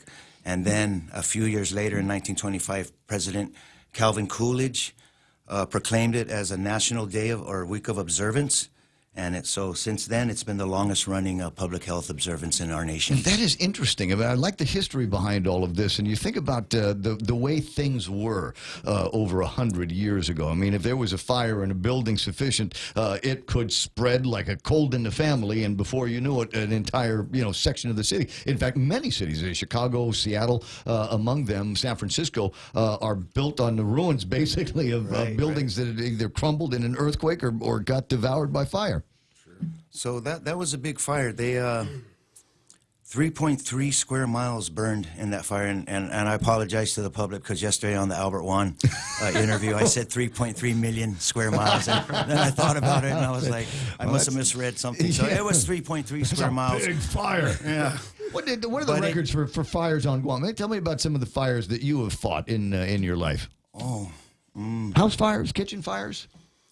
We respond to a lot of unattended cookings where, thankfully, when we get there, it's usually just smoke damage done because the fire's just confined to the kitchen area. Sometimes the cabinet will burn, and sometimes, if it's been not reported, it'll burn the whole house down. I was passing by a friend's house in Salan Peperu in Totu a few years ago, and saw an outdoor kitchen that was just crazy on fire, and the guy's mother running around like in a kind of a panic. So I pulled over and said, "Where is your hose?" and started to look over. I knew I couldn't put it out with a garden hose, but at least I could hold it at bay until the fire department got there. And she says, "The hose is over there, boy. It's right next to the LP gas." And I thought, maybe I don't want to be a part of this particular rescue effort, but between me and another neighbor, we managed to keep everything, keep our heads together and help prevent much more loss and certainly maybe even loss of life with an explosion and things like that. So the scary things can happen in fire. I was talking with Mike the other day about the different ways that I didn't want to die, and dying in a fire is certainly one of them. So when we start talking about fire prevention, it's not just a question of loss of property or getting some smoke damage in the house. People die in fires. Right. So that's why it's always important to have kind of an action plan here. So who's the target of this year's outreach, Chad? Who is it that you're going to be trying to educate? We're trying to reach out to the public in general. We want to reach out to kids mostly, I'm assuming, because we have a lot of activities that are catering to kids. Start them early. So, that's our most precious resource. Right. I mean, start them young, teach them young. And so this weekend is actually going to be the... me and my brother, when we were kids, we were really bad around matches and fire. Yeah, just little pyrotechnical animals. I think all of us are. Yeah. Really? That was a very enthusiastic, Wait a second, that's the last thing I expected to hear from a girl. Did you like to play with matches when you were a kid? Not me. No. But that's one of the leading causes of fires, wildfires. She's new school. She probably played with the big lighter. We're old school. Zippo lighter. Zippo. The statute of limitations has run out, but me and Johnny burned down a house in Tamuning when we were kids. Wow. Did you? Yeah. Wow. Oh, yeah. Well, it wasn't. Nobody lived in there. We don't think. But we were in there. We were trying to smoke comic books, and the flame got away from us. And about 2 minutes later, because it happens fast with fire. Very fast, you don't realize it. You turn your back on it, and then all of a sudden, whoosh, everything is up. But it was fun to watch the fire department come and try to put the thing out. I remember that being kind of a crazy thing. So yes, that's why we start with kids. Right. Yeah. Correct. And then now, is there going to be a particular outreach event? Are you going to be at a shopping center or bring everything out? I'll let Ms. Cam. Well, actually, our events will start today. We're going to have a motorcade from Agania Heights Mayor's office. That'll start at 10:30. Okay, nobody's standing in the back of the truck. Or No. Okay. Then we're going to proceed to Ada Loop, where we'll do the proclamation signing at 11 o'clock. And that'll be our local and federal departments, fire departments, along with some of our public, how do you say it, sponsors. We have sponsors? Yes, we do. We Yes, should we mention do. them. Let's make sure we mention them. I love it when people come out and financially, monetarily support things like this. So go ahead. Okay, so we have Falcon Fire Protection. We have Phoenix Pacific Guam, also Firecom. Black Construction actually donates the billboards that we use for our billboard competition. Oh, neat. So yeah, I'm not sure how long they've been donating, but for as long as I can remember, they've been donating the Somebody tell me about the billboard competition in a second. That sounds new and different and interesting. Actually, we've had that for a couple of years now. So Black Construction donates the plyboards, and each station gets a board, and then also Navy participates, Anderson and ARF. ARF Airport. Yes. They paint a mural onto the board based on the theme of the year, and we. Is there a winner? Do we have a winner yet? Has that No, been we announced? don't. So Sunday is actually the judging. Well, we actually have a judging panel, and then we also have a People's Choice. So the public can actually come down. The voting will start at 10 o'clock. We actually close the voting around So where's this noon. gonna be? Again, your shopping center. Okay, all right. And now there'll be other displays and things like that, Yes. right? Okay, Yes, perfect. we this is I'm sorry. This is at the Micronesian Mall. Okay. Correction. So Sunday, actually, I'll make Chad talk about it because he actually Chad, she's making you talk about he it. Yes. coordinated the mall event. It was a collaborative effort. Collaborative effort, but he was the mastermind behind this particular event. So it's going to be this Sunday, 10 to 2, and we're going to have the billboard contest, like Miss Cammie was stating. I'm sorry, it's the mastermind. He's an ADA, for heaven's sakes. Of course, it's mastermind. No. It was a collaborative effort. Right on. So we're going to have a ton of games going on. We have these event passports that we made. So when each, at the static display, we're going to have Navy, Anderson, GFD, ARF, Forestry's going to have their truck. So each of them are going to have their static displays, and then the kids can actually bring their passports around and get a stamp. Get a stamp. Yeah, so if they get all of their stamps, they're going to get a prize. We're going to have a bunch of prizes put together Give for you the kids. a fire truck or something like that? I wish we could. But, some incentive, Yeah, kids love the prizes. and Yeah. stuff. Well, I'm crazy about all of this stuff. Reaching out to, and I think hitting the right people and in the right place. Micronesia Mall, and it's always busy on the weekend. And so if you're going to be around there heading to the movies, doing some kind of shopping, buying skinny pants or something like that, then, because I think Macy's has a sale too as well. And there's always Ross. So if you're heading into that direction, make sure you stop by the center court area and spend some time looking at some of this stuff. I mean, I tell you what, the fire truck and the different kind of gear that you have to put out fires and to rescue people, also very, very important, is always something very interesting for me to look at and see just kind of what kind of technology you guys get to play around with. And it changes, doesn't it? Yes, it does. Yeah, I mean, you're old school. You remember back in the old days, you got somebody that's injured, just pick them up, throw them over your shoulder, and haul it to the ambulance, right? Now we've got braces and little Yeah, we've beds come a that you long go way. into. Yeah. You mentioned earlier that nobody's going to be riding in the back. That's been phased out. They don't do it anymore. No more? That's too dangerous for firefighters. So we've to got the ride in whole back. cab, the huge cab on the inside, because that's where the cooler is. By the way, just FYI. Now, I know people in the fire department business. There's other things that the fire department does in addition to having outreach programs like this and talking about fire. But there's different ways of fire preventions, inspections at businesses and warehouses and things like that. So will you have somebody on hand at the event on Sunday to talk about some of those things as well? Oh, sure. We're going to have all kinds of booths with different fire departments, and they're going to give information about fire safety in the home. And feel free to ask questions, anything you have that's fire related. Right. We're going to have representatives from all the departments here on Guam: Anderson, Navy, GFD. So, talking about fire prevention, obviously the things that we're going to be telling the kids that are important: don't play with matches, and don't leave the food unattended while you're cooking, candles and lights at Christmas time and things like that. Those are all very, very important. But I'm thinking about the adult listeners and viewers of the program here this morning. What message do you want to kind of convey to them about fire prevention and fire safety? Well. And other than the things that we've as been you drilled in when we were kids. Right as you were saying that, an idea popped up in my head. And, kids learn by example. Mm-hmm. So, if you're a parent and you have children, practice good fire safety in front of them and teach them not to play with matches or lighters. and because they learn by example. Yes, exactly, and there's opportunities, teaching moments that you can have with the kids virtually all the time here on Guam. I'm thinking in my head about barbecues, right? Great opportunities there to teach kids about safe fire handling and fire prevention while you're actually cooking. And every once in a while, my brother, will deep fry a turkey. Nice, right? That's a dangerous one. Which is that is a very dangerous activity, right? And you know why it is, right? There's the water and the oil.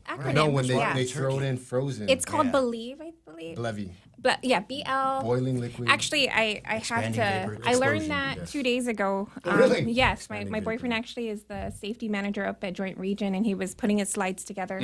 And there I've was seen video. that was disasters. BLVE. I'm not sure what it stands for. Yeah. Boiling liquid, expanding vapor explosion. Right. So I think I understand the concept behind it. You've got the very, very hot oil on the inside, and then you've got the bird that has got some moisture in it and is cold. Right, and they'll throw it in, and these guys don't thaw it out fully. You're supposed to thaw it out and let it.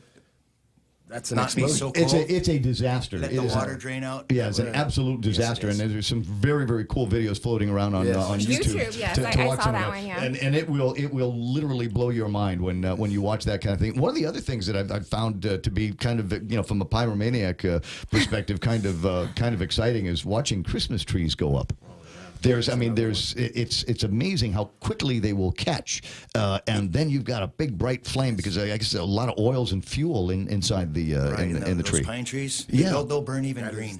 And they'll burn. That's right. They'll burn green. But when they're dry and there's no more moisture in them, I know what you're talking Yeah, about. and so again, these are opportunities that most adults will be able to have with their kids, with young people, so that they can practice fire safety and drill this into their kids in case there's not a fireman standing by. Are you guys getting a lot of calls these days about green waste fires? Yes, there's a ongoing issue Because about I know that. I'm supposed to. If I'm going to burn green waste, I have to go to the station near the house and get permission from the guy. Yes, so and what that's they'll just so he do knows. is they'll actually come out to your property on the truck. They'll inspect what you're going to burn, inspect if it's in a safe area, and if it's they'll only let you burn green waste. They won't let you burn household trash. And they'll inspect it, and if they deem it safe, they'll grant you a permit. But How often does that happen? it actually happens quite often. Does it? Okay, because But, in a neighborhood where I'm living, there's somebody burning something pretty much every day. Yeah, so I was just going to mention that. So if we do give you a permit, a lot of people burn without permits to begin with. Yeah. And we get a lot of calls. We call it unauthorized controlled burning. And we respond out. We go out there. We tell them to put it out. Now, if they have sometimes we go out there and they said, oh, but I have a permit. Now, even if we issue a permit, if a neighbor downwind from you calls and says, the smoke is bothering me, Nana has asthma, she's on a respirator, we'll come out there and we'll make them put it Put out. my clothes out on the line to dry, and now it's going to smell like your trash. Just a couple of minutes left in the hour here. What are we missing here? What are some of the things that you wanted to talk about that I haven't gotten to yet? Yes. Yeah. So to close off our Fire Prevention Week events, we're going to have a finale at the Agana Shopping Center. Right. That will feature entertainment, games. We have Joe Guam? No, we actually have Annette and Gev Pago. Just as good? Yes. Nice. And then we also have a Jaws of Life demonstration. That Nice. will start at 11:30. I need one of those. That's going to be an awesome demo. Yeah, that's going to be a really good demo to watch. There's so many different. See, I was saying, I wanted to at some point talk about the different toys that you guys have to play with that you get to train on and actually use in order to save lives. A very dramatic name for the gear, the Jaws of Life. Yeah. But basically, big pair of hydraulic pliers, man, and shears that you can basically open anything up with. Absolutely. As I say, I need that. I think we all do. Yeah. I need that in my toolkit. So that's it again, your shopping center at the end of Fire Prevention Week. Yes, and that's on October 13th. Mm-hmm. You can also visit our Guam Fire Department website. We actually have the flyer up there in case anybody missed the dates and times. Perfect. Can I mention something real quick? Yeah. We didn't go into the one on Sunday, the opening event. We're also going to have the Red Horse Squadron come, and they're going to rappel down from the rafters up above the assembly area and the mall. So that'll be cool to watch. And then we're also going to have Skip. The Skip kids are going to come and perform. Award-winning, world-famous Yes, champion exactly, dancers. Yes, the Skip Performing Group is going to be there as well. Now, the rappelling thing, do you still get a chance to do that every once in a while? No, not No, at this stage no, in my no, no. career, but at one point in my career, I was on the rescue unit, and we did a lot of rappelling. What about you, Chad? Have I you wish. done your share? I mean, I'm looking forward to getting some training and learnings. I have a long way to No, go. I don't. What? No. Why not? I'm actually an emergency medical dispatcher. Oh, I'm I not see, a- I see. So you don't get to go out in the field with the guys? No. Every once in a while? I get to watch them. Can you do ride-alongs with them? You do that program, right? You can do Yeah, ride-alongs? we do ride-alongs. Okay, all right. Because otherwise, it's just hanging out at the shop, right? Waiting for the alarm to go off. Training. It sounds like crazy fun. If you want to learn more about this, an ample number of opportunities to get with the Guam Fire Department and their allied resources in the next few days for Fire Prevention Week. Chad Ada, thanks very much for coming to the studio this morning, and Cam Pareda, Yes. also hanging out with me on this morning's broadcast, and PJ Robles. Good to have you here, Pasquale. And as she says, you want more information, hit the website, and we'll see if we can stick up a link somewhere on YouTube Live this morning. 9 a.m. The radio station is KUSG. Gotten you. Chris Duane is actually in the building. We'll talk with him about modular homes and that experience. And it's not the same modular homes as the ones that we grew up with. They look like bus stops. Now they've got these things as concrete and metal and insurable and bank loanable. More on that in the next hour of the Ray Gibson Show here on The Point.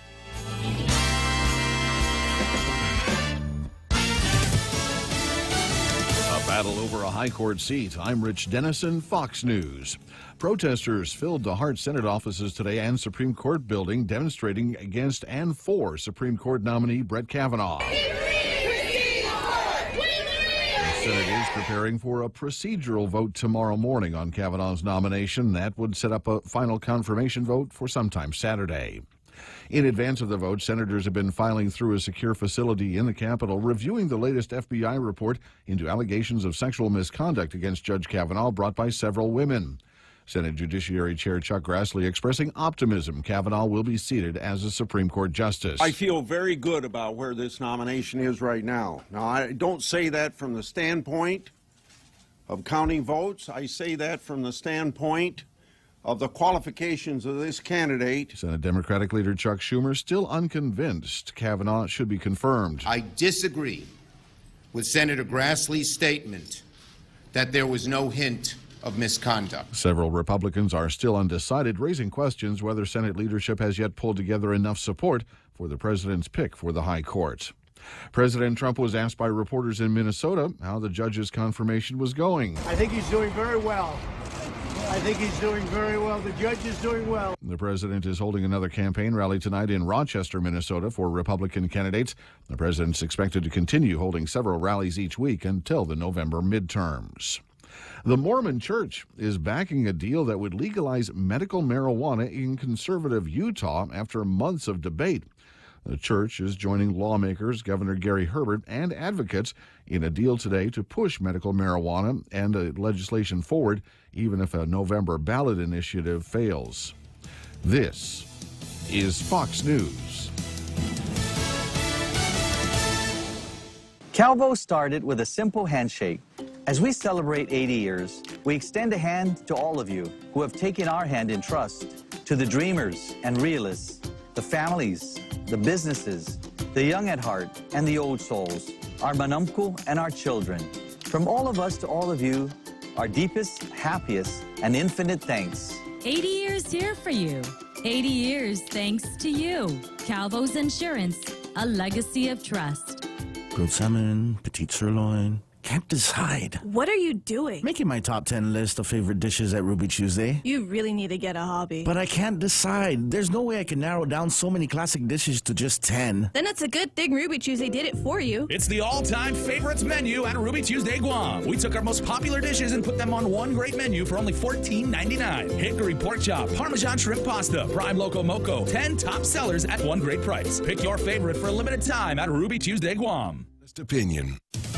A former Navy veteran is arrested for sending a hazardous substance to President Trump and members of his administration has confessed. An affidavit filed in Utah's 2nd Judicial District says William Clyde Allen III confessed to buying castor beans, grinding them up, and putting them in threatening letters sent to members of the president's administration.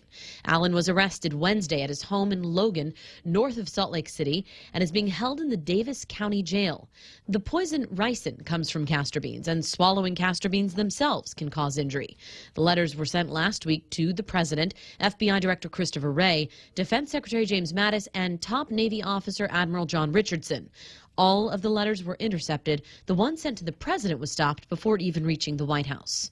Jessica Rosenthal, Fox News. 3 crew members stationed on the International Space Station returned safely to Earth this morning aboard a Soyuz capsule. 2 Americans and 1 Russian landed in Kazakhstan after spending nearly 200 days aboard the International Space Station. And touchdown. As seen on NASA television at about 7:45 Eastern Time this morning. See the capsule on the ground, the parachute deflating. The capsule does appear to be on its side, which is not unusual. NASA's Drew Feustel and Ricky Arnold and Russian cosmonaut Oleg Artemyev are said to be in good condition. Moscow Station on Stacy Ground 2. Congratulations. The 2 Americans are to be flown back to Houston in short order. Eben Brown, Fox News. Alan Alda will receive the SAG Life Achievement Award at next year's Screen Actors Guild Awards ceremony. The Actors Union announcing today Alda will accept its highest honor on January 27th. Alda, best known for his 11 seasons as Dr. Hawkeye Pierce on MASH. He's earned an Oscar nomination, 6 Emmys, 6 Golden Globes, and 3 Tony Award nominations. I'm Rich Dennison. This is Fox News. It's important to have claims process that works for you. At Guahan Insurance Services, we make things simple and convenient. Same door you walk in to purchase your insurance is the same door you open to file your claim. We can't pretend that the car insurance claims process is fun, but we can promise a hassle-free and speedy recovery without any runarounds. For your home, auto, and business insurance, visit us at the Camacho Landmark Center on Marine Corps Drive in Tamuning. Don't forget to like us on Facebook or give us a call at 475-1162 or text 929-SAVE. That's 929-7283. It's 9:05, the Ray Gibson Show on 93.3 The Point, and Chris Dueñas is going to be coming in here talking about it. I want to say affordable housing, and everything is relative when we start talking about a build that might get to about $100,000, but we'll spend a little bit of time talking about that as well in just a couple of minutes. And the great opportunity to talk about beef Tinactac, right? Ray Gibson Heart Attack Tinactac, and you can get the King's version of it for lunch today. Yes, today it's the big special. They've got a different daily special, and today it is beef Tinactac, and I like to talk about it because I like beef Tinactac, and beef Tinactac is also the signal that it's Friday. That's for lunch at King's.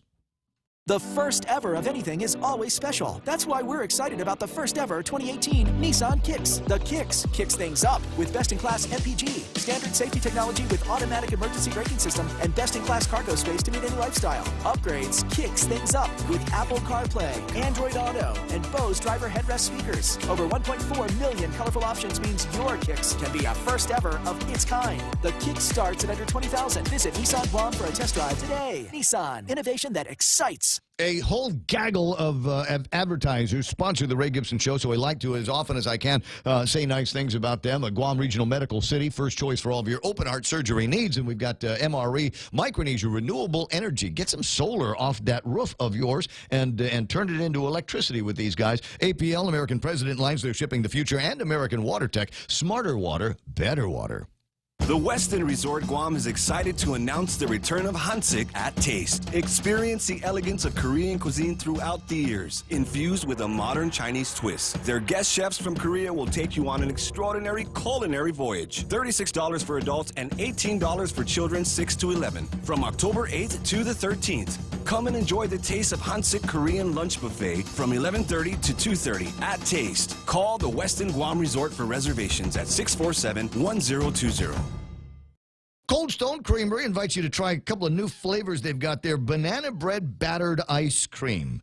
Now, is it banana bread batter, or is it they take banana bread and beat the hell out of it? Because it's battered, right? So, and find out by going to Cold Stone. And if you're thinking, well, that sounds nice, what else you got? Sea salt caramel ice cream, which in my mind is about the same as salt and vinegar potato chips. And you go, am I going to like this? And then you eat one, and then 2 minutes later, the bag is gone. Everything inside has vanished because it's so good. That's going to be the same experience that you get with the premium Ghirardelli sea salt caramel sauce they use in that new creation. At Cold Stone Creamery, 30 years of the ultimate ice cream experience. The Coconut Wireless is back. Morning talk that matters. The Ray Gibson Show. So we were on the phone, and I said, hey, we're going to call you back a little bit later on and finish the conversation about these new kind of mobile homes that Chris Duenas was talking about. And lo and behold, he finds himself in the studios here of 93.3 The Point. Hey, Chris, how you doing? Great, Ray, and I wanted to see where the magic happens. I've been enjoying your show. Oh, thanks so much for saying so. I appreciate that. And definitely my good friend, Senator Bob Klitsky. Catch him all the time, starting at 4 o'clock in the afternoon with Tall Tales.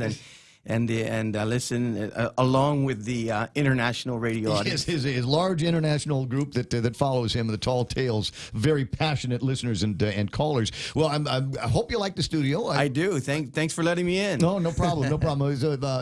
Maybe if depending on how long you're here, we can stick around and do the actual tour because there's frankly not a lot of technology in this room, in the studio that we're in. In fact, I can put the camera on so that you can see the almost lack of it. We got telephone devices and some computers, but basically that's it. So a forest of microphones and cameras. The real technology is in the other room where Michael Knight is working. He's got multiple video monitors in there, multiple control surfaces that control all of the audio into and out of the radio station. So very, very cool technology, and I'm delighted to show it off. Right on. Frankly, because it's all state of the art. It's all crazy digital. There's almost no analog devices in here except I think me. I think people say analog or digital. I think what I think I'm too old to be digital. I'm analog too. Analog radio guy here. What can I say? Anyway, so first of all, what are you doing at Guam Housing? That's your new shop? Yeah, it's been my new shop actually. In the after 2016 election, my good friend Senator Tony Yada went down to the front office to assume my duties as the liaison with the governor's office, and so the governor had asked me, would you mind going over there and working at Guam Housing? And I said that sounds like a great opportunity, Governor. And so I got together with Senator Talila Nelson, newly elected, and we took her for a tour basically of Guam Housing after I've been there for a few weeks, and she set up the confirmation hearing, and the rest is history. So for the last couple of years, that's what I've been doing. But big shoes to fill. Yes, Martin Beneventi. Uncle Martin. Uncle Martin, just a beloved gentleman. Just a really, really sharp and passionate guy too. He started a lot of the stuff that I'm finishing. And that's what that's one of the things. As I was listening to you this morning, some of that began to ring familiar from conversations that I've had with him and Caesar over at Guam Housing. Caesar Villanueva, my very, very capable special assistant. He came from Gura. His history is doing also the housing study when the buildup was about to happen somewhere in 2008. So just a lot of institutional knowledge. Of course, the staff there, most of them, some of them actually been there almost since the beginning. Right. And so career folks, they really know what they're doing. It's a great team. I have a wonderful board led by my chairman, Frank Florg. You may know him. He's a very civic-minded individual, other than his private sector work that he's done over the years. And so it's just a really, really great and diverse team. And so basically what Uncle Martin was doing during his time is, he was really one of those guys that gets out there in the weeds, literally in the weeds. So he would constantly come back, and as I was staffing at the governor's office, he would be reporting to the governor and the administration during senior staff that, there's people really, when especially when storms happen, or if you just look behind the boonies, there's people that live in really substandard conditions on Guam. Yes, and it's not only just our brothers and sisters from FSM; it's our people.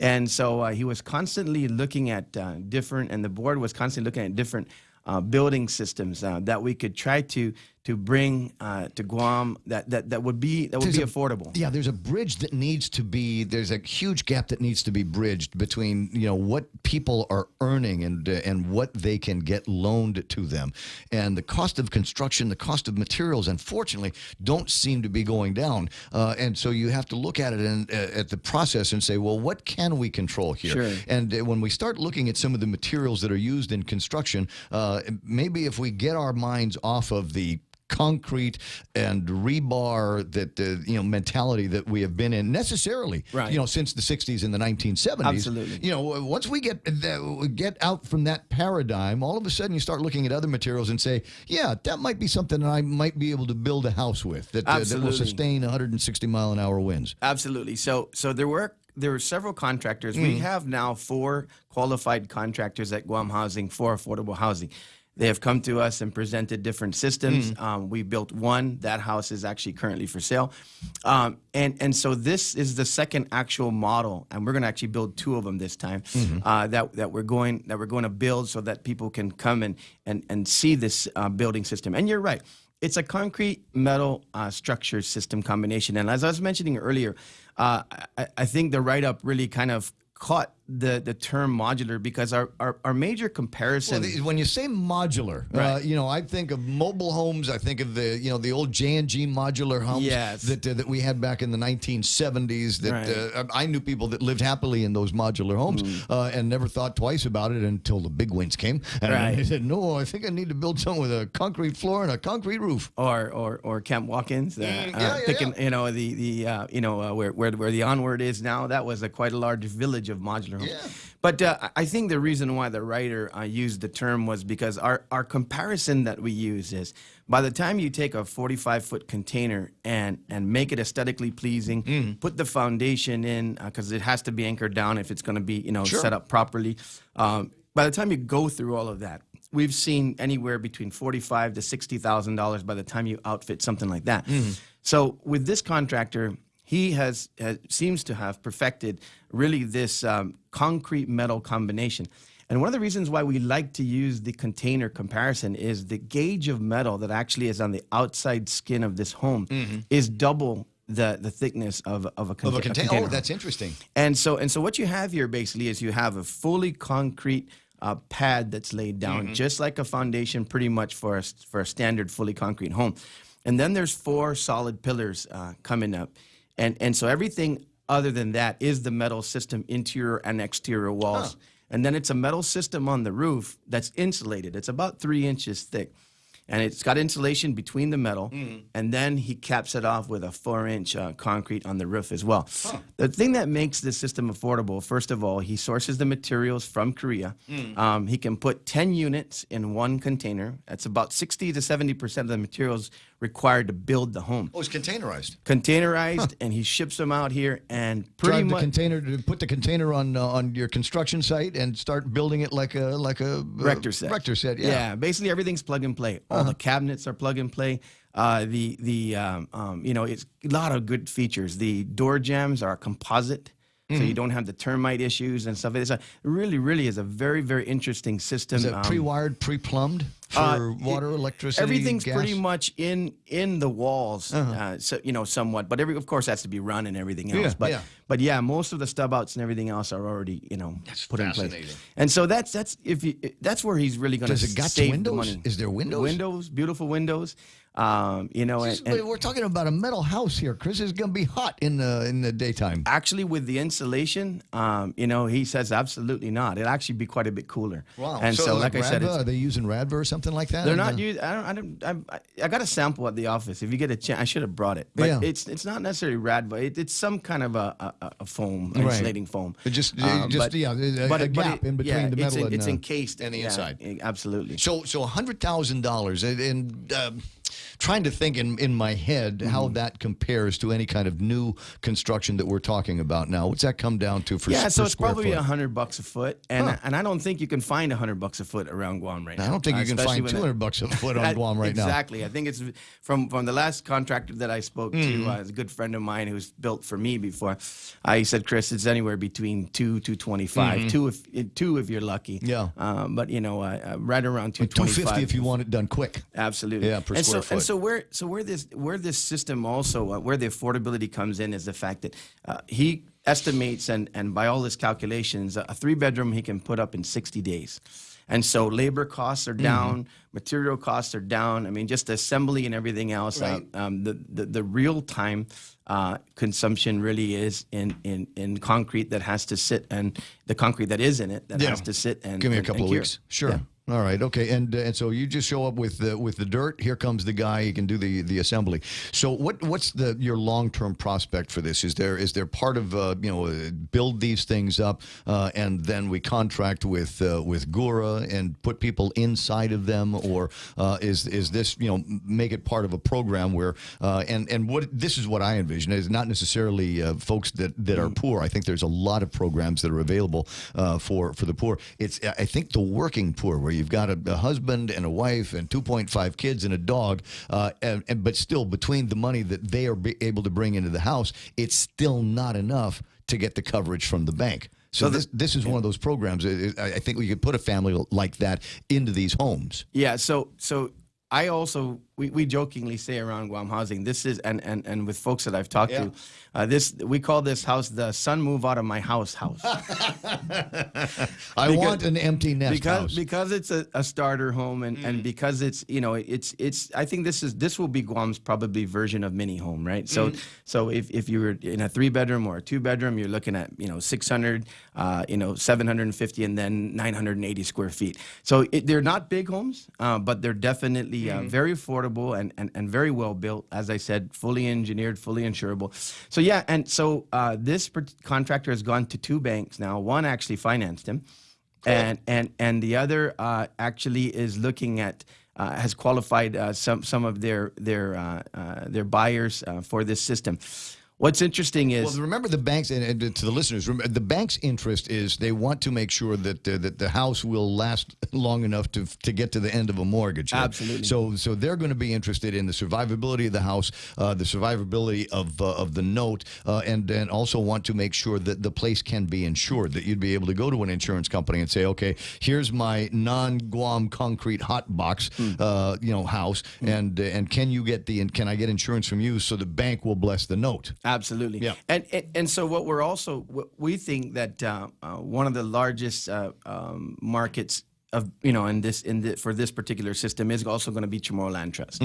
And so because at Guam Housing we are the only financial institution that will finance long-term loans, mortgages on land trust property. So that's also one of the reasons why we were really looking for a system that would fit with our typical clientele that has Chamorro Land Trust property. And so we think that will be one of the largest markets. But it sounds good. It's a lot more substantial than your standard Booney house. Absolutely. Yeah, and that's what we're thinking. Really to put a suitable structure on land trust property, and that's what we're trying to offer. Yeah, and we're not talking about massive lots here either, so something that might actually proportionally fit the spot that you're putting it into. Roy Gamboa says, can you send me the info? Chris Duenas is talking about planning to build, but I want to know what you've got. So sure. Where can we get details on in this particular kind of construction? So what I'll do, Ray, is when I get back to the office, I'll send you a link to the website, and you can pull it up and check it out for yourself. Okay, because there are going to be people that are interested in something like this, or maybe just getting the idea of being able to put something like this together, where you've got all of the cool things about concrete that we like, but then using another material for the walls so that you can get in there a little bit more economically, and as you point out, a little bit faster. Absolutely faster, and like I said, the insulation factors. It also does come with an option for solar. For an additional $10,000, you can outfit the roof with solar, and the contractor believes you'll have a minimal or maybe not even a power bill. Yeah, well, I was going to say, it is something like that, 900 square feet or 980 square feet. I mean, just it's a 9,000 BTU air conditioner ought to be able to take care of at least a couple of the those, big parts and of the you're off room. And running. Absolutely, right? And it's all inverter technology anymore, so it's not like you need a massive amount of electricity coming off of the roof. And you got the tax credits that are going for you. So there's a number of programs. I mean, if you think about a wraparound opportunity between Guam Housing, Guam Energy, GPA, and the Department of Revenue and Tax, there might be some options for people to be able to get into something like this, develop it, and really have, I think, a pretty good quality of life at the end of the day. I think so, Ray. And really, this, like I said, once again, I've had a couple of engagements that I've spoken at, and some folks were like, "Oh, this." how do you think this will affect the market? I said, if you look at the housing study and you look at our population currently, this is what the market needs. Anybody who can afford a $300,000-$400,000 mortgage, they're already getting in. They're already living at Blue Lattice. Absolutely, They already have the place in Barragata Heights or up in Jigo. But the moderate to low income, I mean, those are the folks really that are living with their parents right now. Probably building an extension on their parents' home or something like that, and really by the time they're out of that, it would probably be about the same price. So there's a lot of our families too. You know this, Ray. There's a lot of our families that are still land rich and cash poor. So the bottom line is they have the property, they just don't have the means to build with today's construction costs. Yeah, and so you get a few more of the construction companies, you line up a gang of bankers and insurance people and say, okay, this is a process that we can put together and support. We've talked on this program many times. One of the biggest challenges that we're going to be facing, and frankly are facing right now, is a shortage of housing for middle income people. Like I said, We've got programs for the very poor, and we've got as you say, people of means have means, and they can go to the bank. But there's a whole lot of people. I think it's a growing population that find themselves in competition with one of a couple of different kinds of renters: the Gura renters and the military renters. And so between those, and they're eating up all of the available inventory of housing. So we've got to figure out how to get into some good housing as quickly as possible. There are other ways to bridge the gap. There's a concept called the Mortgage Credit Certificate Program that I know that a couple of guys are trying to work on, where they're taking, it's like an anticipation note. We know what you're going to be, what your mortgage interest is going to be, and so we apply that as a credit on these certificates, and then you're able to use that to bring down the price of the home, so that might be a little bit more affordable to people. It's interesting mathematics that goes through with this, and there are some income thresholds that you'll have to get through, but there are plans that work, and we'll know, I think, more about them but between here and the end of the year. What else are you guys going to be up to over at Guam Housing? Well, right now the biggest program that we have and we continue to promote is our first-time homeowners grant program. And so I made it. That was part of my presentation down at the Rotary Club of Northern Guam as well. And actually, we've issued now 555 grants, and that has translated into $3.5 million that we've issued. And the economic activity related to that is $113 million, and that's just the loan amounts associated with those grants. Yeah. Can you imagine? We all know what happens when we move into a home. The first thing we got to do is run over to Kmart, Home Depot, Ross, Macy's. Benson. The very rich people at Macy's. Yeah.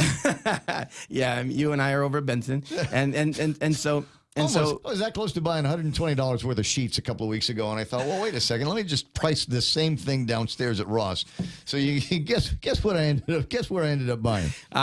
Probably Ross. I was downstairs for a while. I was in line. Yeah, so you could imagine what the economic activity is associated with that. So I think that's really that's one of the features too that we've been able to put folks into homes.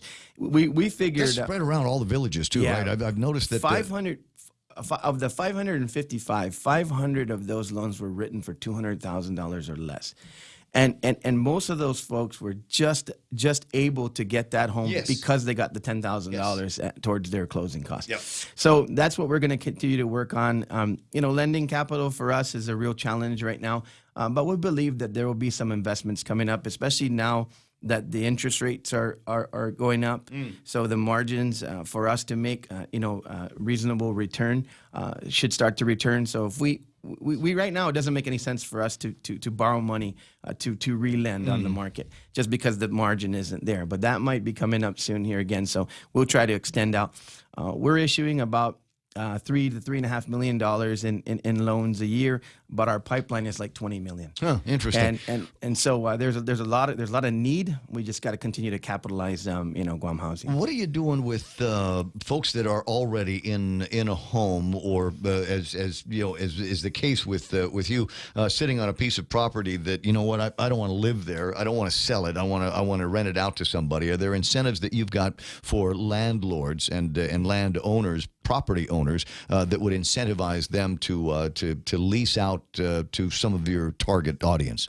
Well, we don't have that program at this point, but it's certainly something we should probably explore. Yeah, because there are a lot of people that are sitting on properties that frankly don't know what to do with them, want to rent, but who am I going to rent it to? What are the incentives for doing something like that? And is there a way that I might be able to go and say get renovation dollars, and use that to beef up the property so I can rent it to Gura or I can rent it to the military? Yeah. So going back to once again, in terms of innovative programs, we've talked to some bankers and they're looking and they're becoming more and more interested in seeing if they would change their policies, maybe by board direction or maybe even through legislation.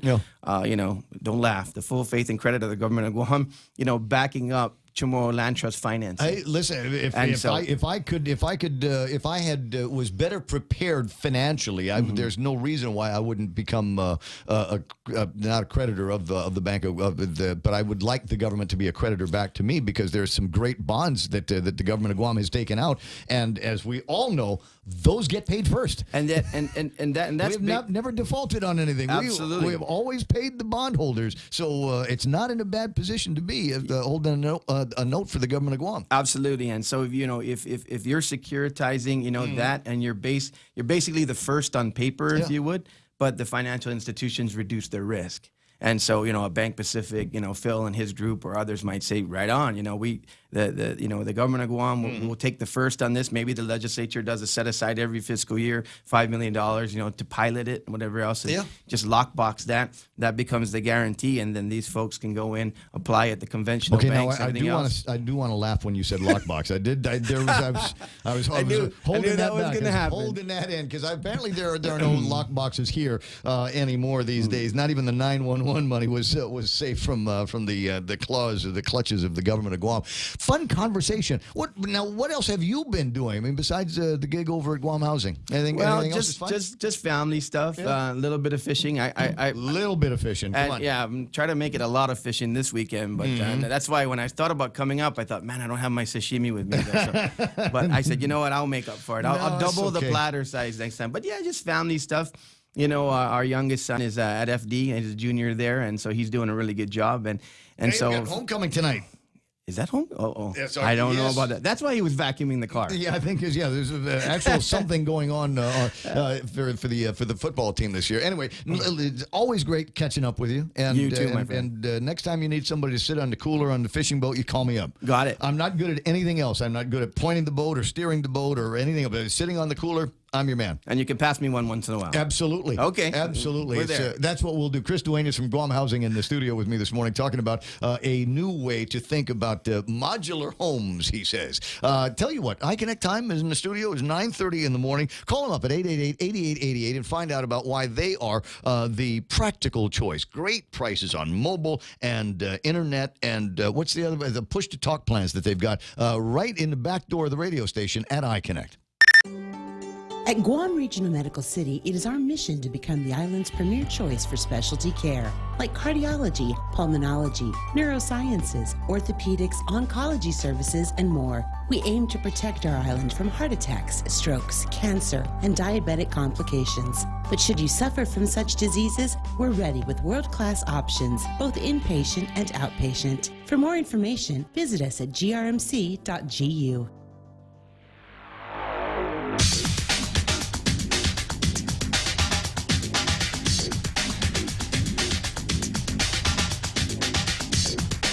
Let me just check and see if I got some fun on the WhatsApp here. I get a car wash fundraiser tomorrow. Old Auto Spot Nissan in Agana by donation. I believe this is a fundraiser for Clint Rigel, a very interesting fella that I know from working with him in the media as a reporter guy, and now he's doing the thing. And Tom Shea says, "Okay, call me."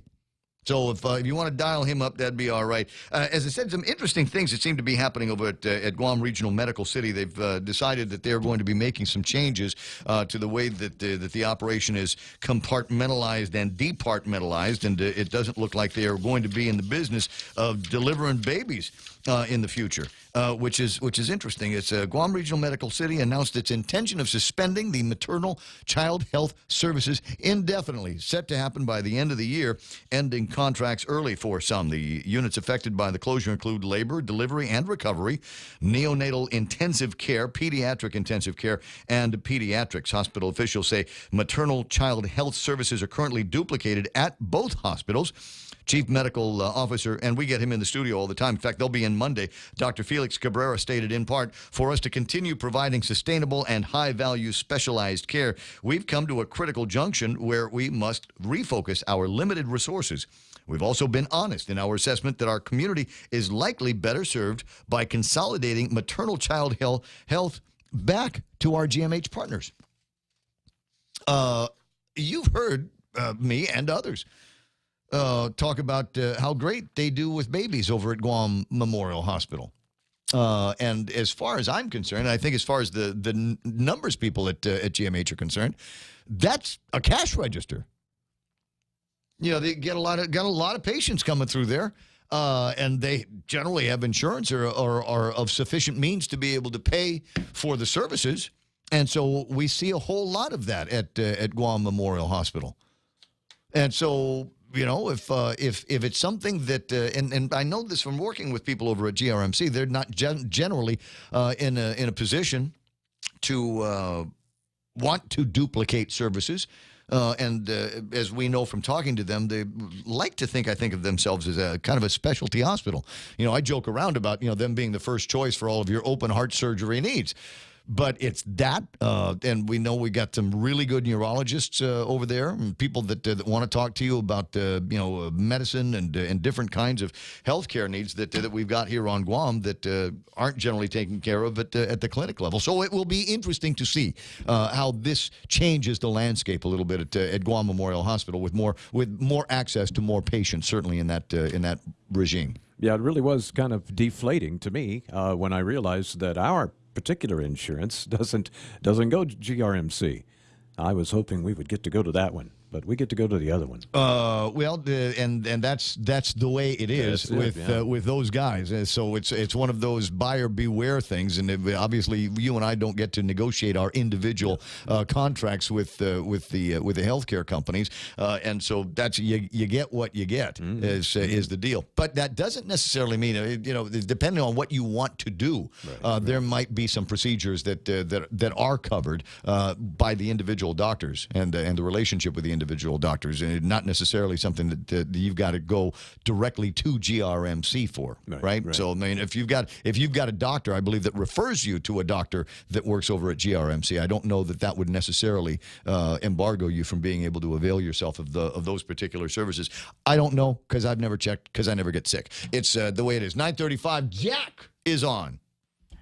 Hey, good morning, Raymond. How you doing, buddy? I'm just a little bit, I don't know, pissed off or... Why? At who? Trying to vent my anger. Well, a couple of days ago, 2 days ago, in fact, there was a presidential alert that went out. Yes. I didn't get it. Neither did I. It came, there was a national test of the emergency alert system, so we received and retransmitted that message at 4:18 yesterday morning. That one I got. I got that one from the radio. Yeah. I'm talking about the one for the cell phones. There's Bob Kelly will be able to answer the question. I tried to answer it yesterday. Yeah, there's mechanisms, and there are the talents, the ways that they get the signal from here to there. So we've got our system for the national EAS systems. Alerts come through the internet, and there are specific radio stations, television stations, cable outfits that would have received that signal. But targeting the cell phones, right? Yeah. So I can't make any comment about that. I don't know the specifics of how that message was treated. No, well, because when I was on the mainland, the storm hit here in Guam, and I received a text message from GTA, notifying me that the storm was approaching and to prepare. And I was very grateful because I was able to contact and make sure that everything here on the ground was okay at my house and at work and things like that. but we're talking about a presidential alert. It's supposed to be an alert that bypasses. You can't opt out of this alert. Correct. Yeah, this goes straight to every cell phone subscriber. And like you said, various telecommunications. And like I said, I heard it on the radio. But it's very important I don't understand why nobody's making a stink about this, because at one end they say it's the local government's fault because it's part of the EAS system, and on the other end they say no, it's not our fault, it's on your provider.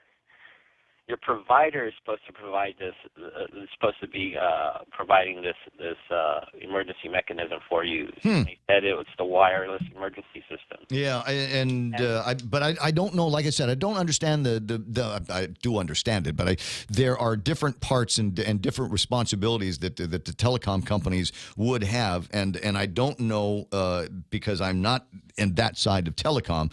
I don't know what the connections would have been from the president to the telecom providers. I know what it is. I know what it is for me, and I know the specific equipment that I have to have, and the specific arrangements that we have with Homeland Security and the Offices of Civil Defense and the Federal Communications Commissions to be able to participate in these tests. However, when it comes to I know what the line is that goes from my wire rack here in the building back to the Department of Homeland Security in the United States. I don't know what the connections are for telecom. Yeah, it's to FEMA. Really.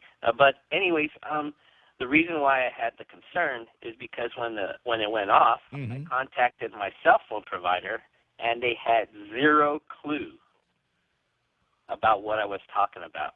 Can I admit something? Zero clue. I didn't know there was going to be a presidential test until it had already happened. It was announced. It was. I got a message through my email. I'm a very. I got it on the news. I heard it on the news. I didn't know that there was going to be a presidential test. I just knew that there was going to be a nationwide EAS.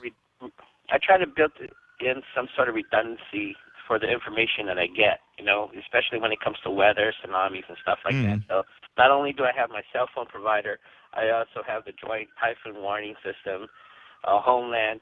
It's just an old military habit to have a redundancy built into things such as is important for information, especially danger.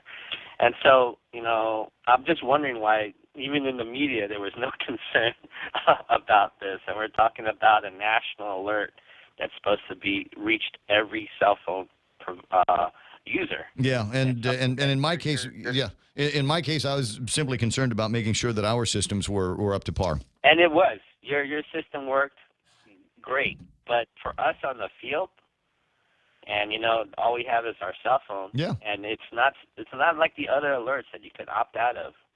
This one just goes straight through, and it says right this. It's the original thinking behind the emergency alert system and the old EBS systems. Yeah. So I understand what Bob was saying, but to me it made it sound like it was not a technology problem, but a provider problem. And if it's a provider problem, the question should be asked, why are not the notifications being released or why aren't they tapped in? Yeah. To you know what? I've got a provider in my backyard. I'll ask them at the end of the show. Yeah.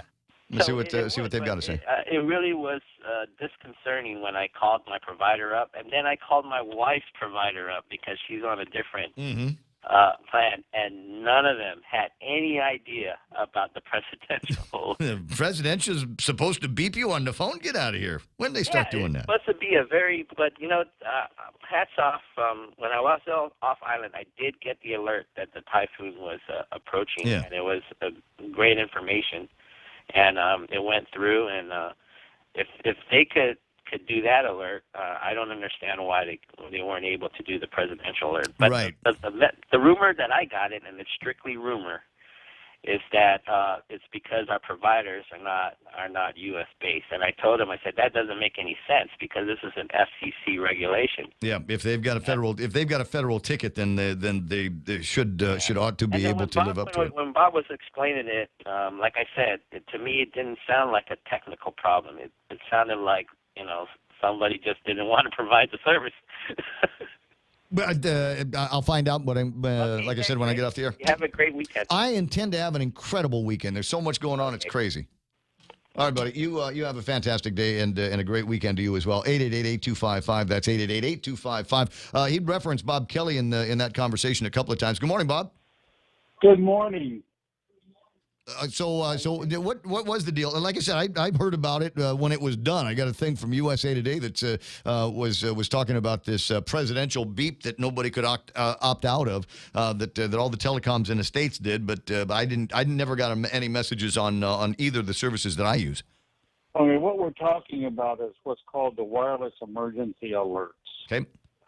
And those were required to be implemented last November 2017, although there were some delays, by the 5 biggest carriers in the United States. Okay. U.S. Cellular, Verizon, Sprint, AT&T, and T-Mobile. All the smaller carriers in the United States, and we're considered United States, and our carriers are not considered large carriers like Verizon or Sprint, have 18 additional months, or in some cases longer, to implement the system for the wireless emergency alert system. Okay. It is new in the States. They did the test in the States. Probably 90% of the people in the States subscribed to one of the 5 big carriers, so they would have received those alerts if everything was working properly. And remember, this was a test, and apparently it's, they're going to go through and look at it just like they do with us. Requirement. That's right. And this is the first time around on it. But the Guam carriers would not be expected to have implemented wireless emergency alert system at this time. It's called WEA. So and you also have to have phones and software updates to make everything what's called WEA capable too. I don't know if I've got Samsung and an iPhone in front of me. I'm not sure if either one of those has been. Probably they're capable. I'm sure of it. So it's just at this point, the local carriers who are not necessarily the big guys in comparison with the big guys in the States have got some time to be able to upgrade their systems, hardware, software, so that they are WEA capable. That is correct. There's an additional 18 months granted for small and regional operators. All right, and I will say this is by way of, I don't know, maybe a little bit of it's a word I'm looking for, maybe justification. Sometimes hardware and software fixes are not cheap. The equipment that we are required by law to have working and tested in the building is not inexpensive. Sorry for the double negative, but that's the way I got to say it. And there are updates to those things that need to be installed from time to time as well. So trust when I say that there's one of the principal items in my wire room is a device that can receive, store, playback, and interrupt our systems with messages that are sent out by the Department of Homeland Security, Civil Defense, and others. And not only this, and it ain't cheap. Let me put it down. It's expensive equipment, and we have to have it. But it also has to log the messages and when you play it out, so it's got to have the logging capability for auditing also. Yes, and I receive an email every time a button is pressed somewhere. Yes. So the systems are all out there.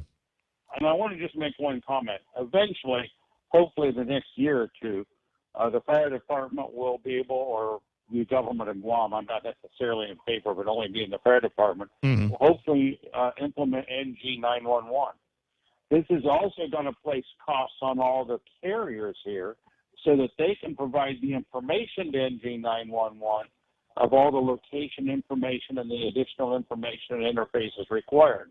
So it's not only the cost when we talk about the cost of the $911 fee being put aside and for the fire department to upgrade, there is then also going to be some significant costs for each of the wireless carriers here to be, and not only wireless, also any wireline carrier, because IT&E PDS provides wirelines, to be able to also provide the information into NG911. So there's going to be some expenses, including the wireless emergency WEA system that will have to be implemented in about the next year. They've got to get it done out here.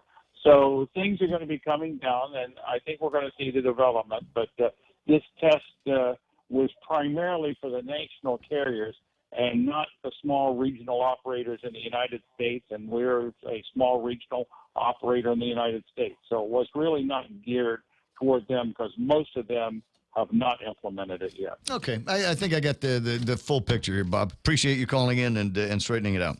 I don't know if it makes Jack any happier, but I appreciate at least hearing it. In about 6-8 months, he'll get what he wants.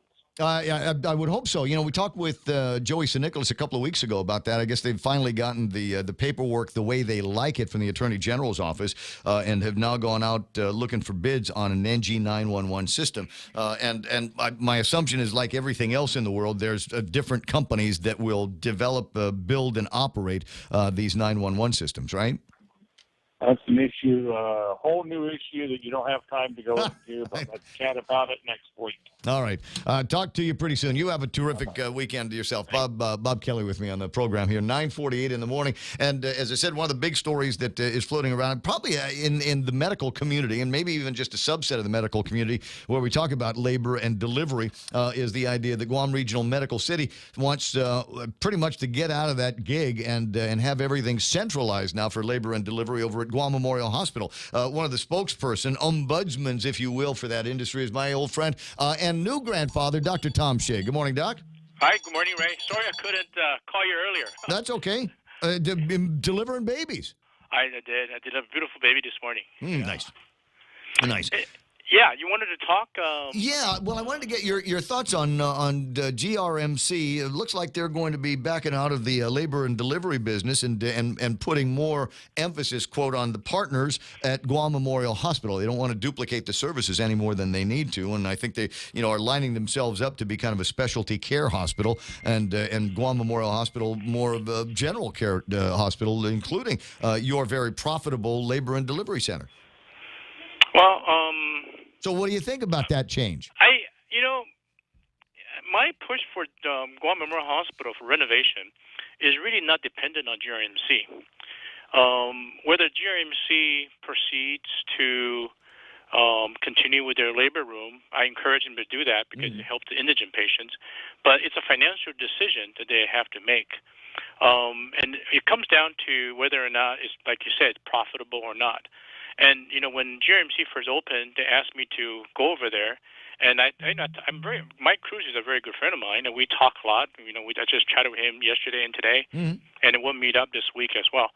And I think I read his press release, the one you sent me, and I agree with him. I agree with Dr. Cruz's assessment, Dr. Cabrera's assessment, and I think they probably should have done it maybe a year ago, but it's better late than never what they're trying to do. To be financially viable in a for-profit hospital situation, I think you have to look at your patient population. And, I wish I could go there. And I told Mike, hey, listen, I wish I could, go to GRMC and deliver, but I can't be at two places. The two hospitals are too far away from each other.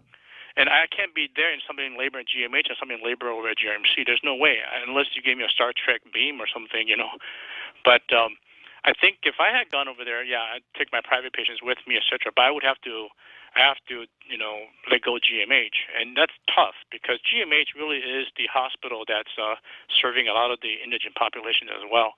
So at the end of the day, I think I'll meet up with Mike as well, and I do support their decision, and I think their press release is good, and I think they recognize that Guam Memorial Hospital has always been the referral center for obstetrics. We're the best at what we do. And I think his press release says that very clearly, is that the redundant services for them is just not competitive to GMH. And I think GMH are really doing a very good job. What I would support GRMC is to build up the heart program, to build up the neurosurgery program. Yes. And those are the specialty programs that I've always advocated for from the very beginning. before the inception of GRMC. You know, when we talked about a hospital site, I just thought there was going to be a specialty hospital anyway.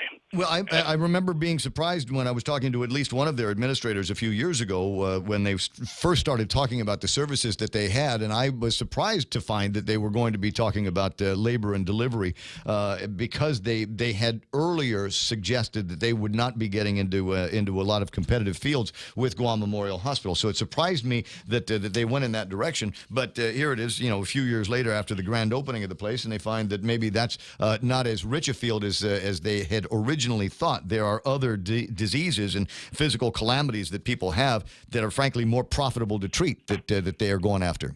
Yeah, and I think, you know, I've been on Guam, you know me, I've been here for 22 plus years, you know.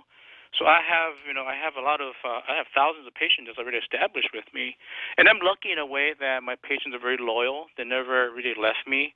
Wherever I go, you know, in fact, many of my patients said, "Doc, listen, I'll have you deliver my baby in the back of my car if you need to." And I said, no, don't do that.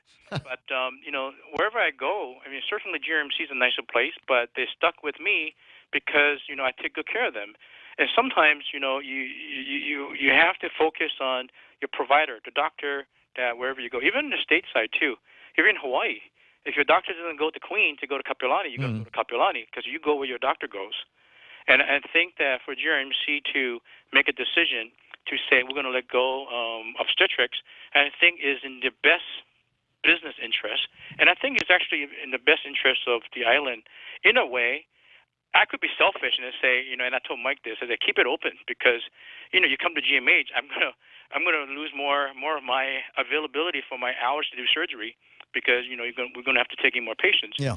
But at the same time, I think if GRMC can be more focused on the specialty side, I think it will be profitable for them. And I'll help them out in that respect. But, you know, they have to kind of reorganize themselves and focus on that route. Well, does that line us up better, do you think, for an opportunity to put a little bit more pressure on the government of Guam to support your $9 million, going to end up being $10 million build of the Labor and Delivery Center at Guam Memorial Hospital? Now that it's very clear that the GMH is going to be, for all intents and purposes, the only game in town outside of a couple of other private locations. It seems to me that there is a clear motive, a clear incentive for them to say, let's really put some money behind this now. Yeah, I was jogging around GMH this morning because I was waiting for one of my moms to deliver, and I was jogging around and past the lobby. I said, man, look at these posters. And the posters have been up at GMH lobby for the renovation for 3 years. And that's what I was so disappointed at the current administration that they couldn't make it happen. Yep. I think if there's a will, they can make it happen. But the problem is that whether or not it's Adaloop's fault, we can point fingers, whether or not it's Jay Rojas over at Gita, whether or not it's Peter John, whether or not it's Benita. You know, whoever it is, I really don't care, but get it done. You know, I don't care if they're a month late, 2 months late, or 3 or 4 years late, but let's get it done because at the end of the day, it's the best investment for Guam. I can't think of a better investment to invest in the future generation of this island, you know.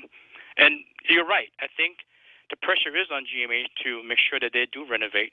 And I see the legislature didn't put it as a priority in the budget. And I talked to Benjamin Cruz several times. I emailed all the senators. But, you know, I mean, I'm only one vote. Unless you and me run, then we make it happen, right? Right in, Ray and Tom. No, Tom and Ray. I don't want to be the governor. We had a discussion on right in before. I know it. It looks like it's going to be happening with Frank and Alicia. That'll make the weekend gossip conversations that much more interesting.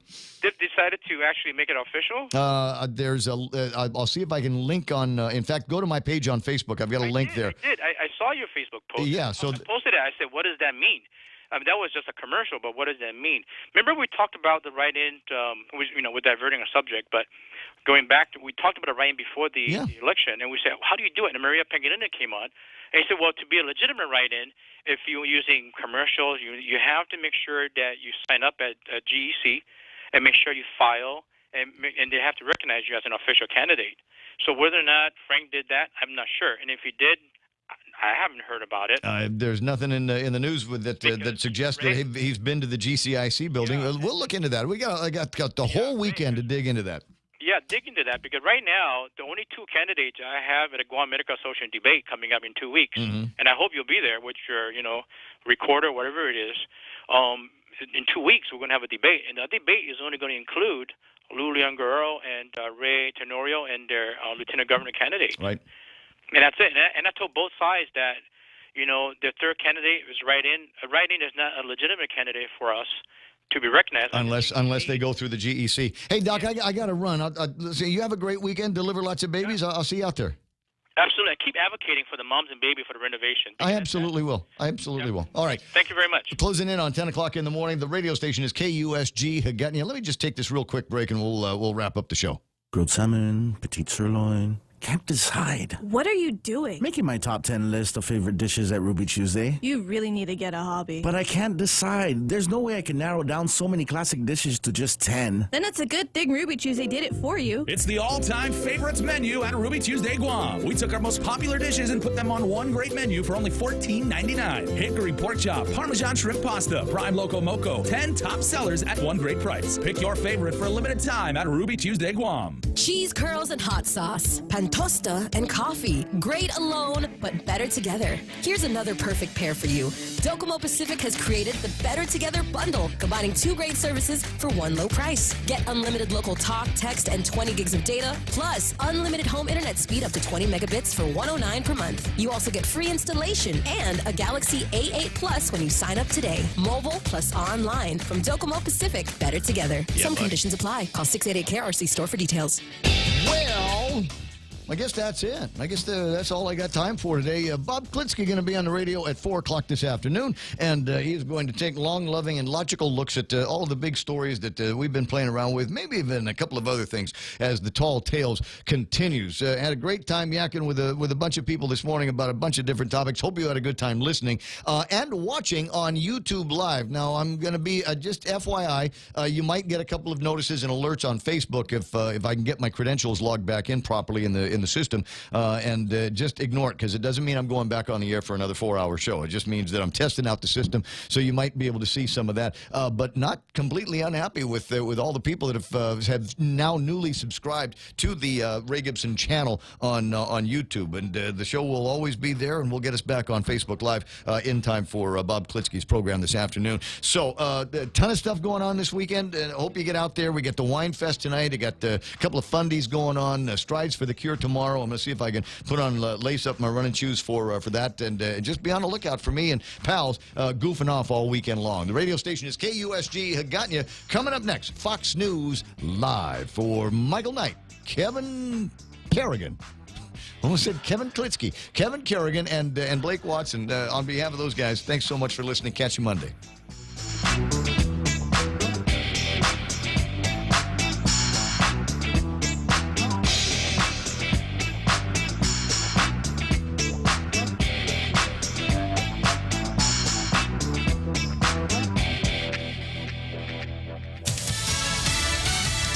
Countdown to a confirmation vote. I'm Rich Dennison.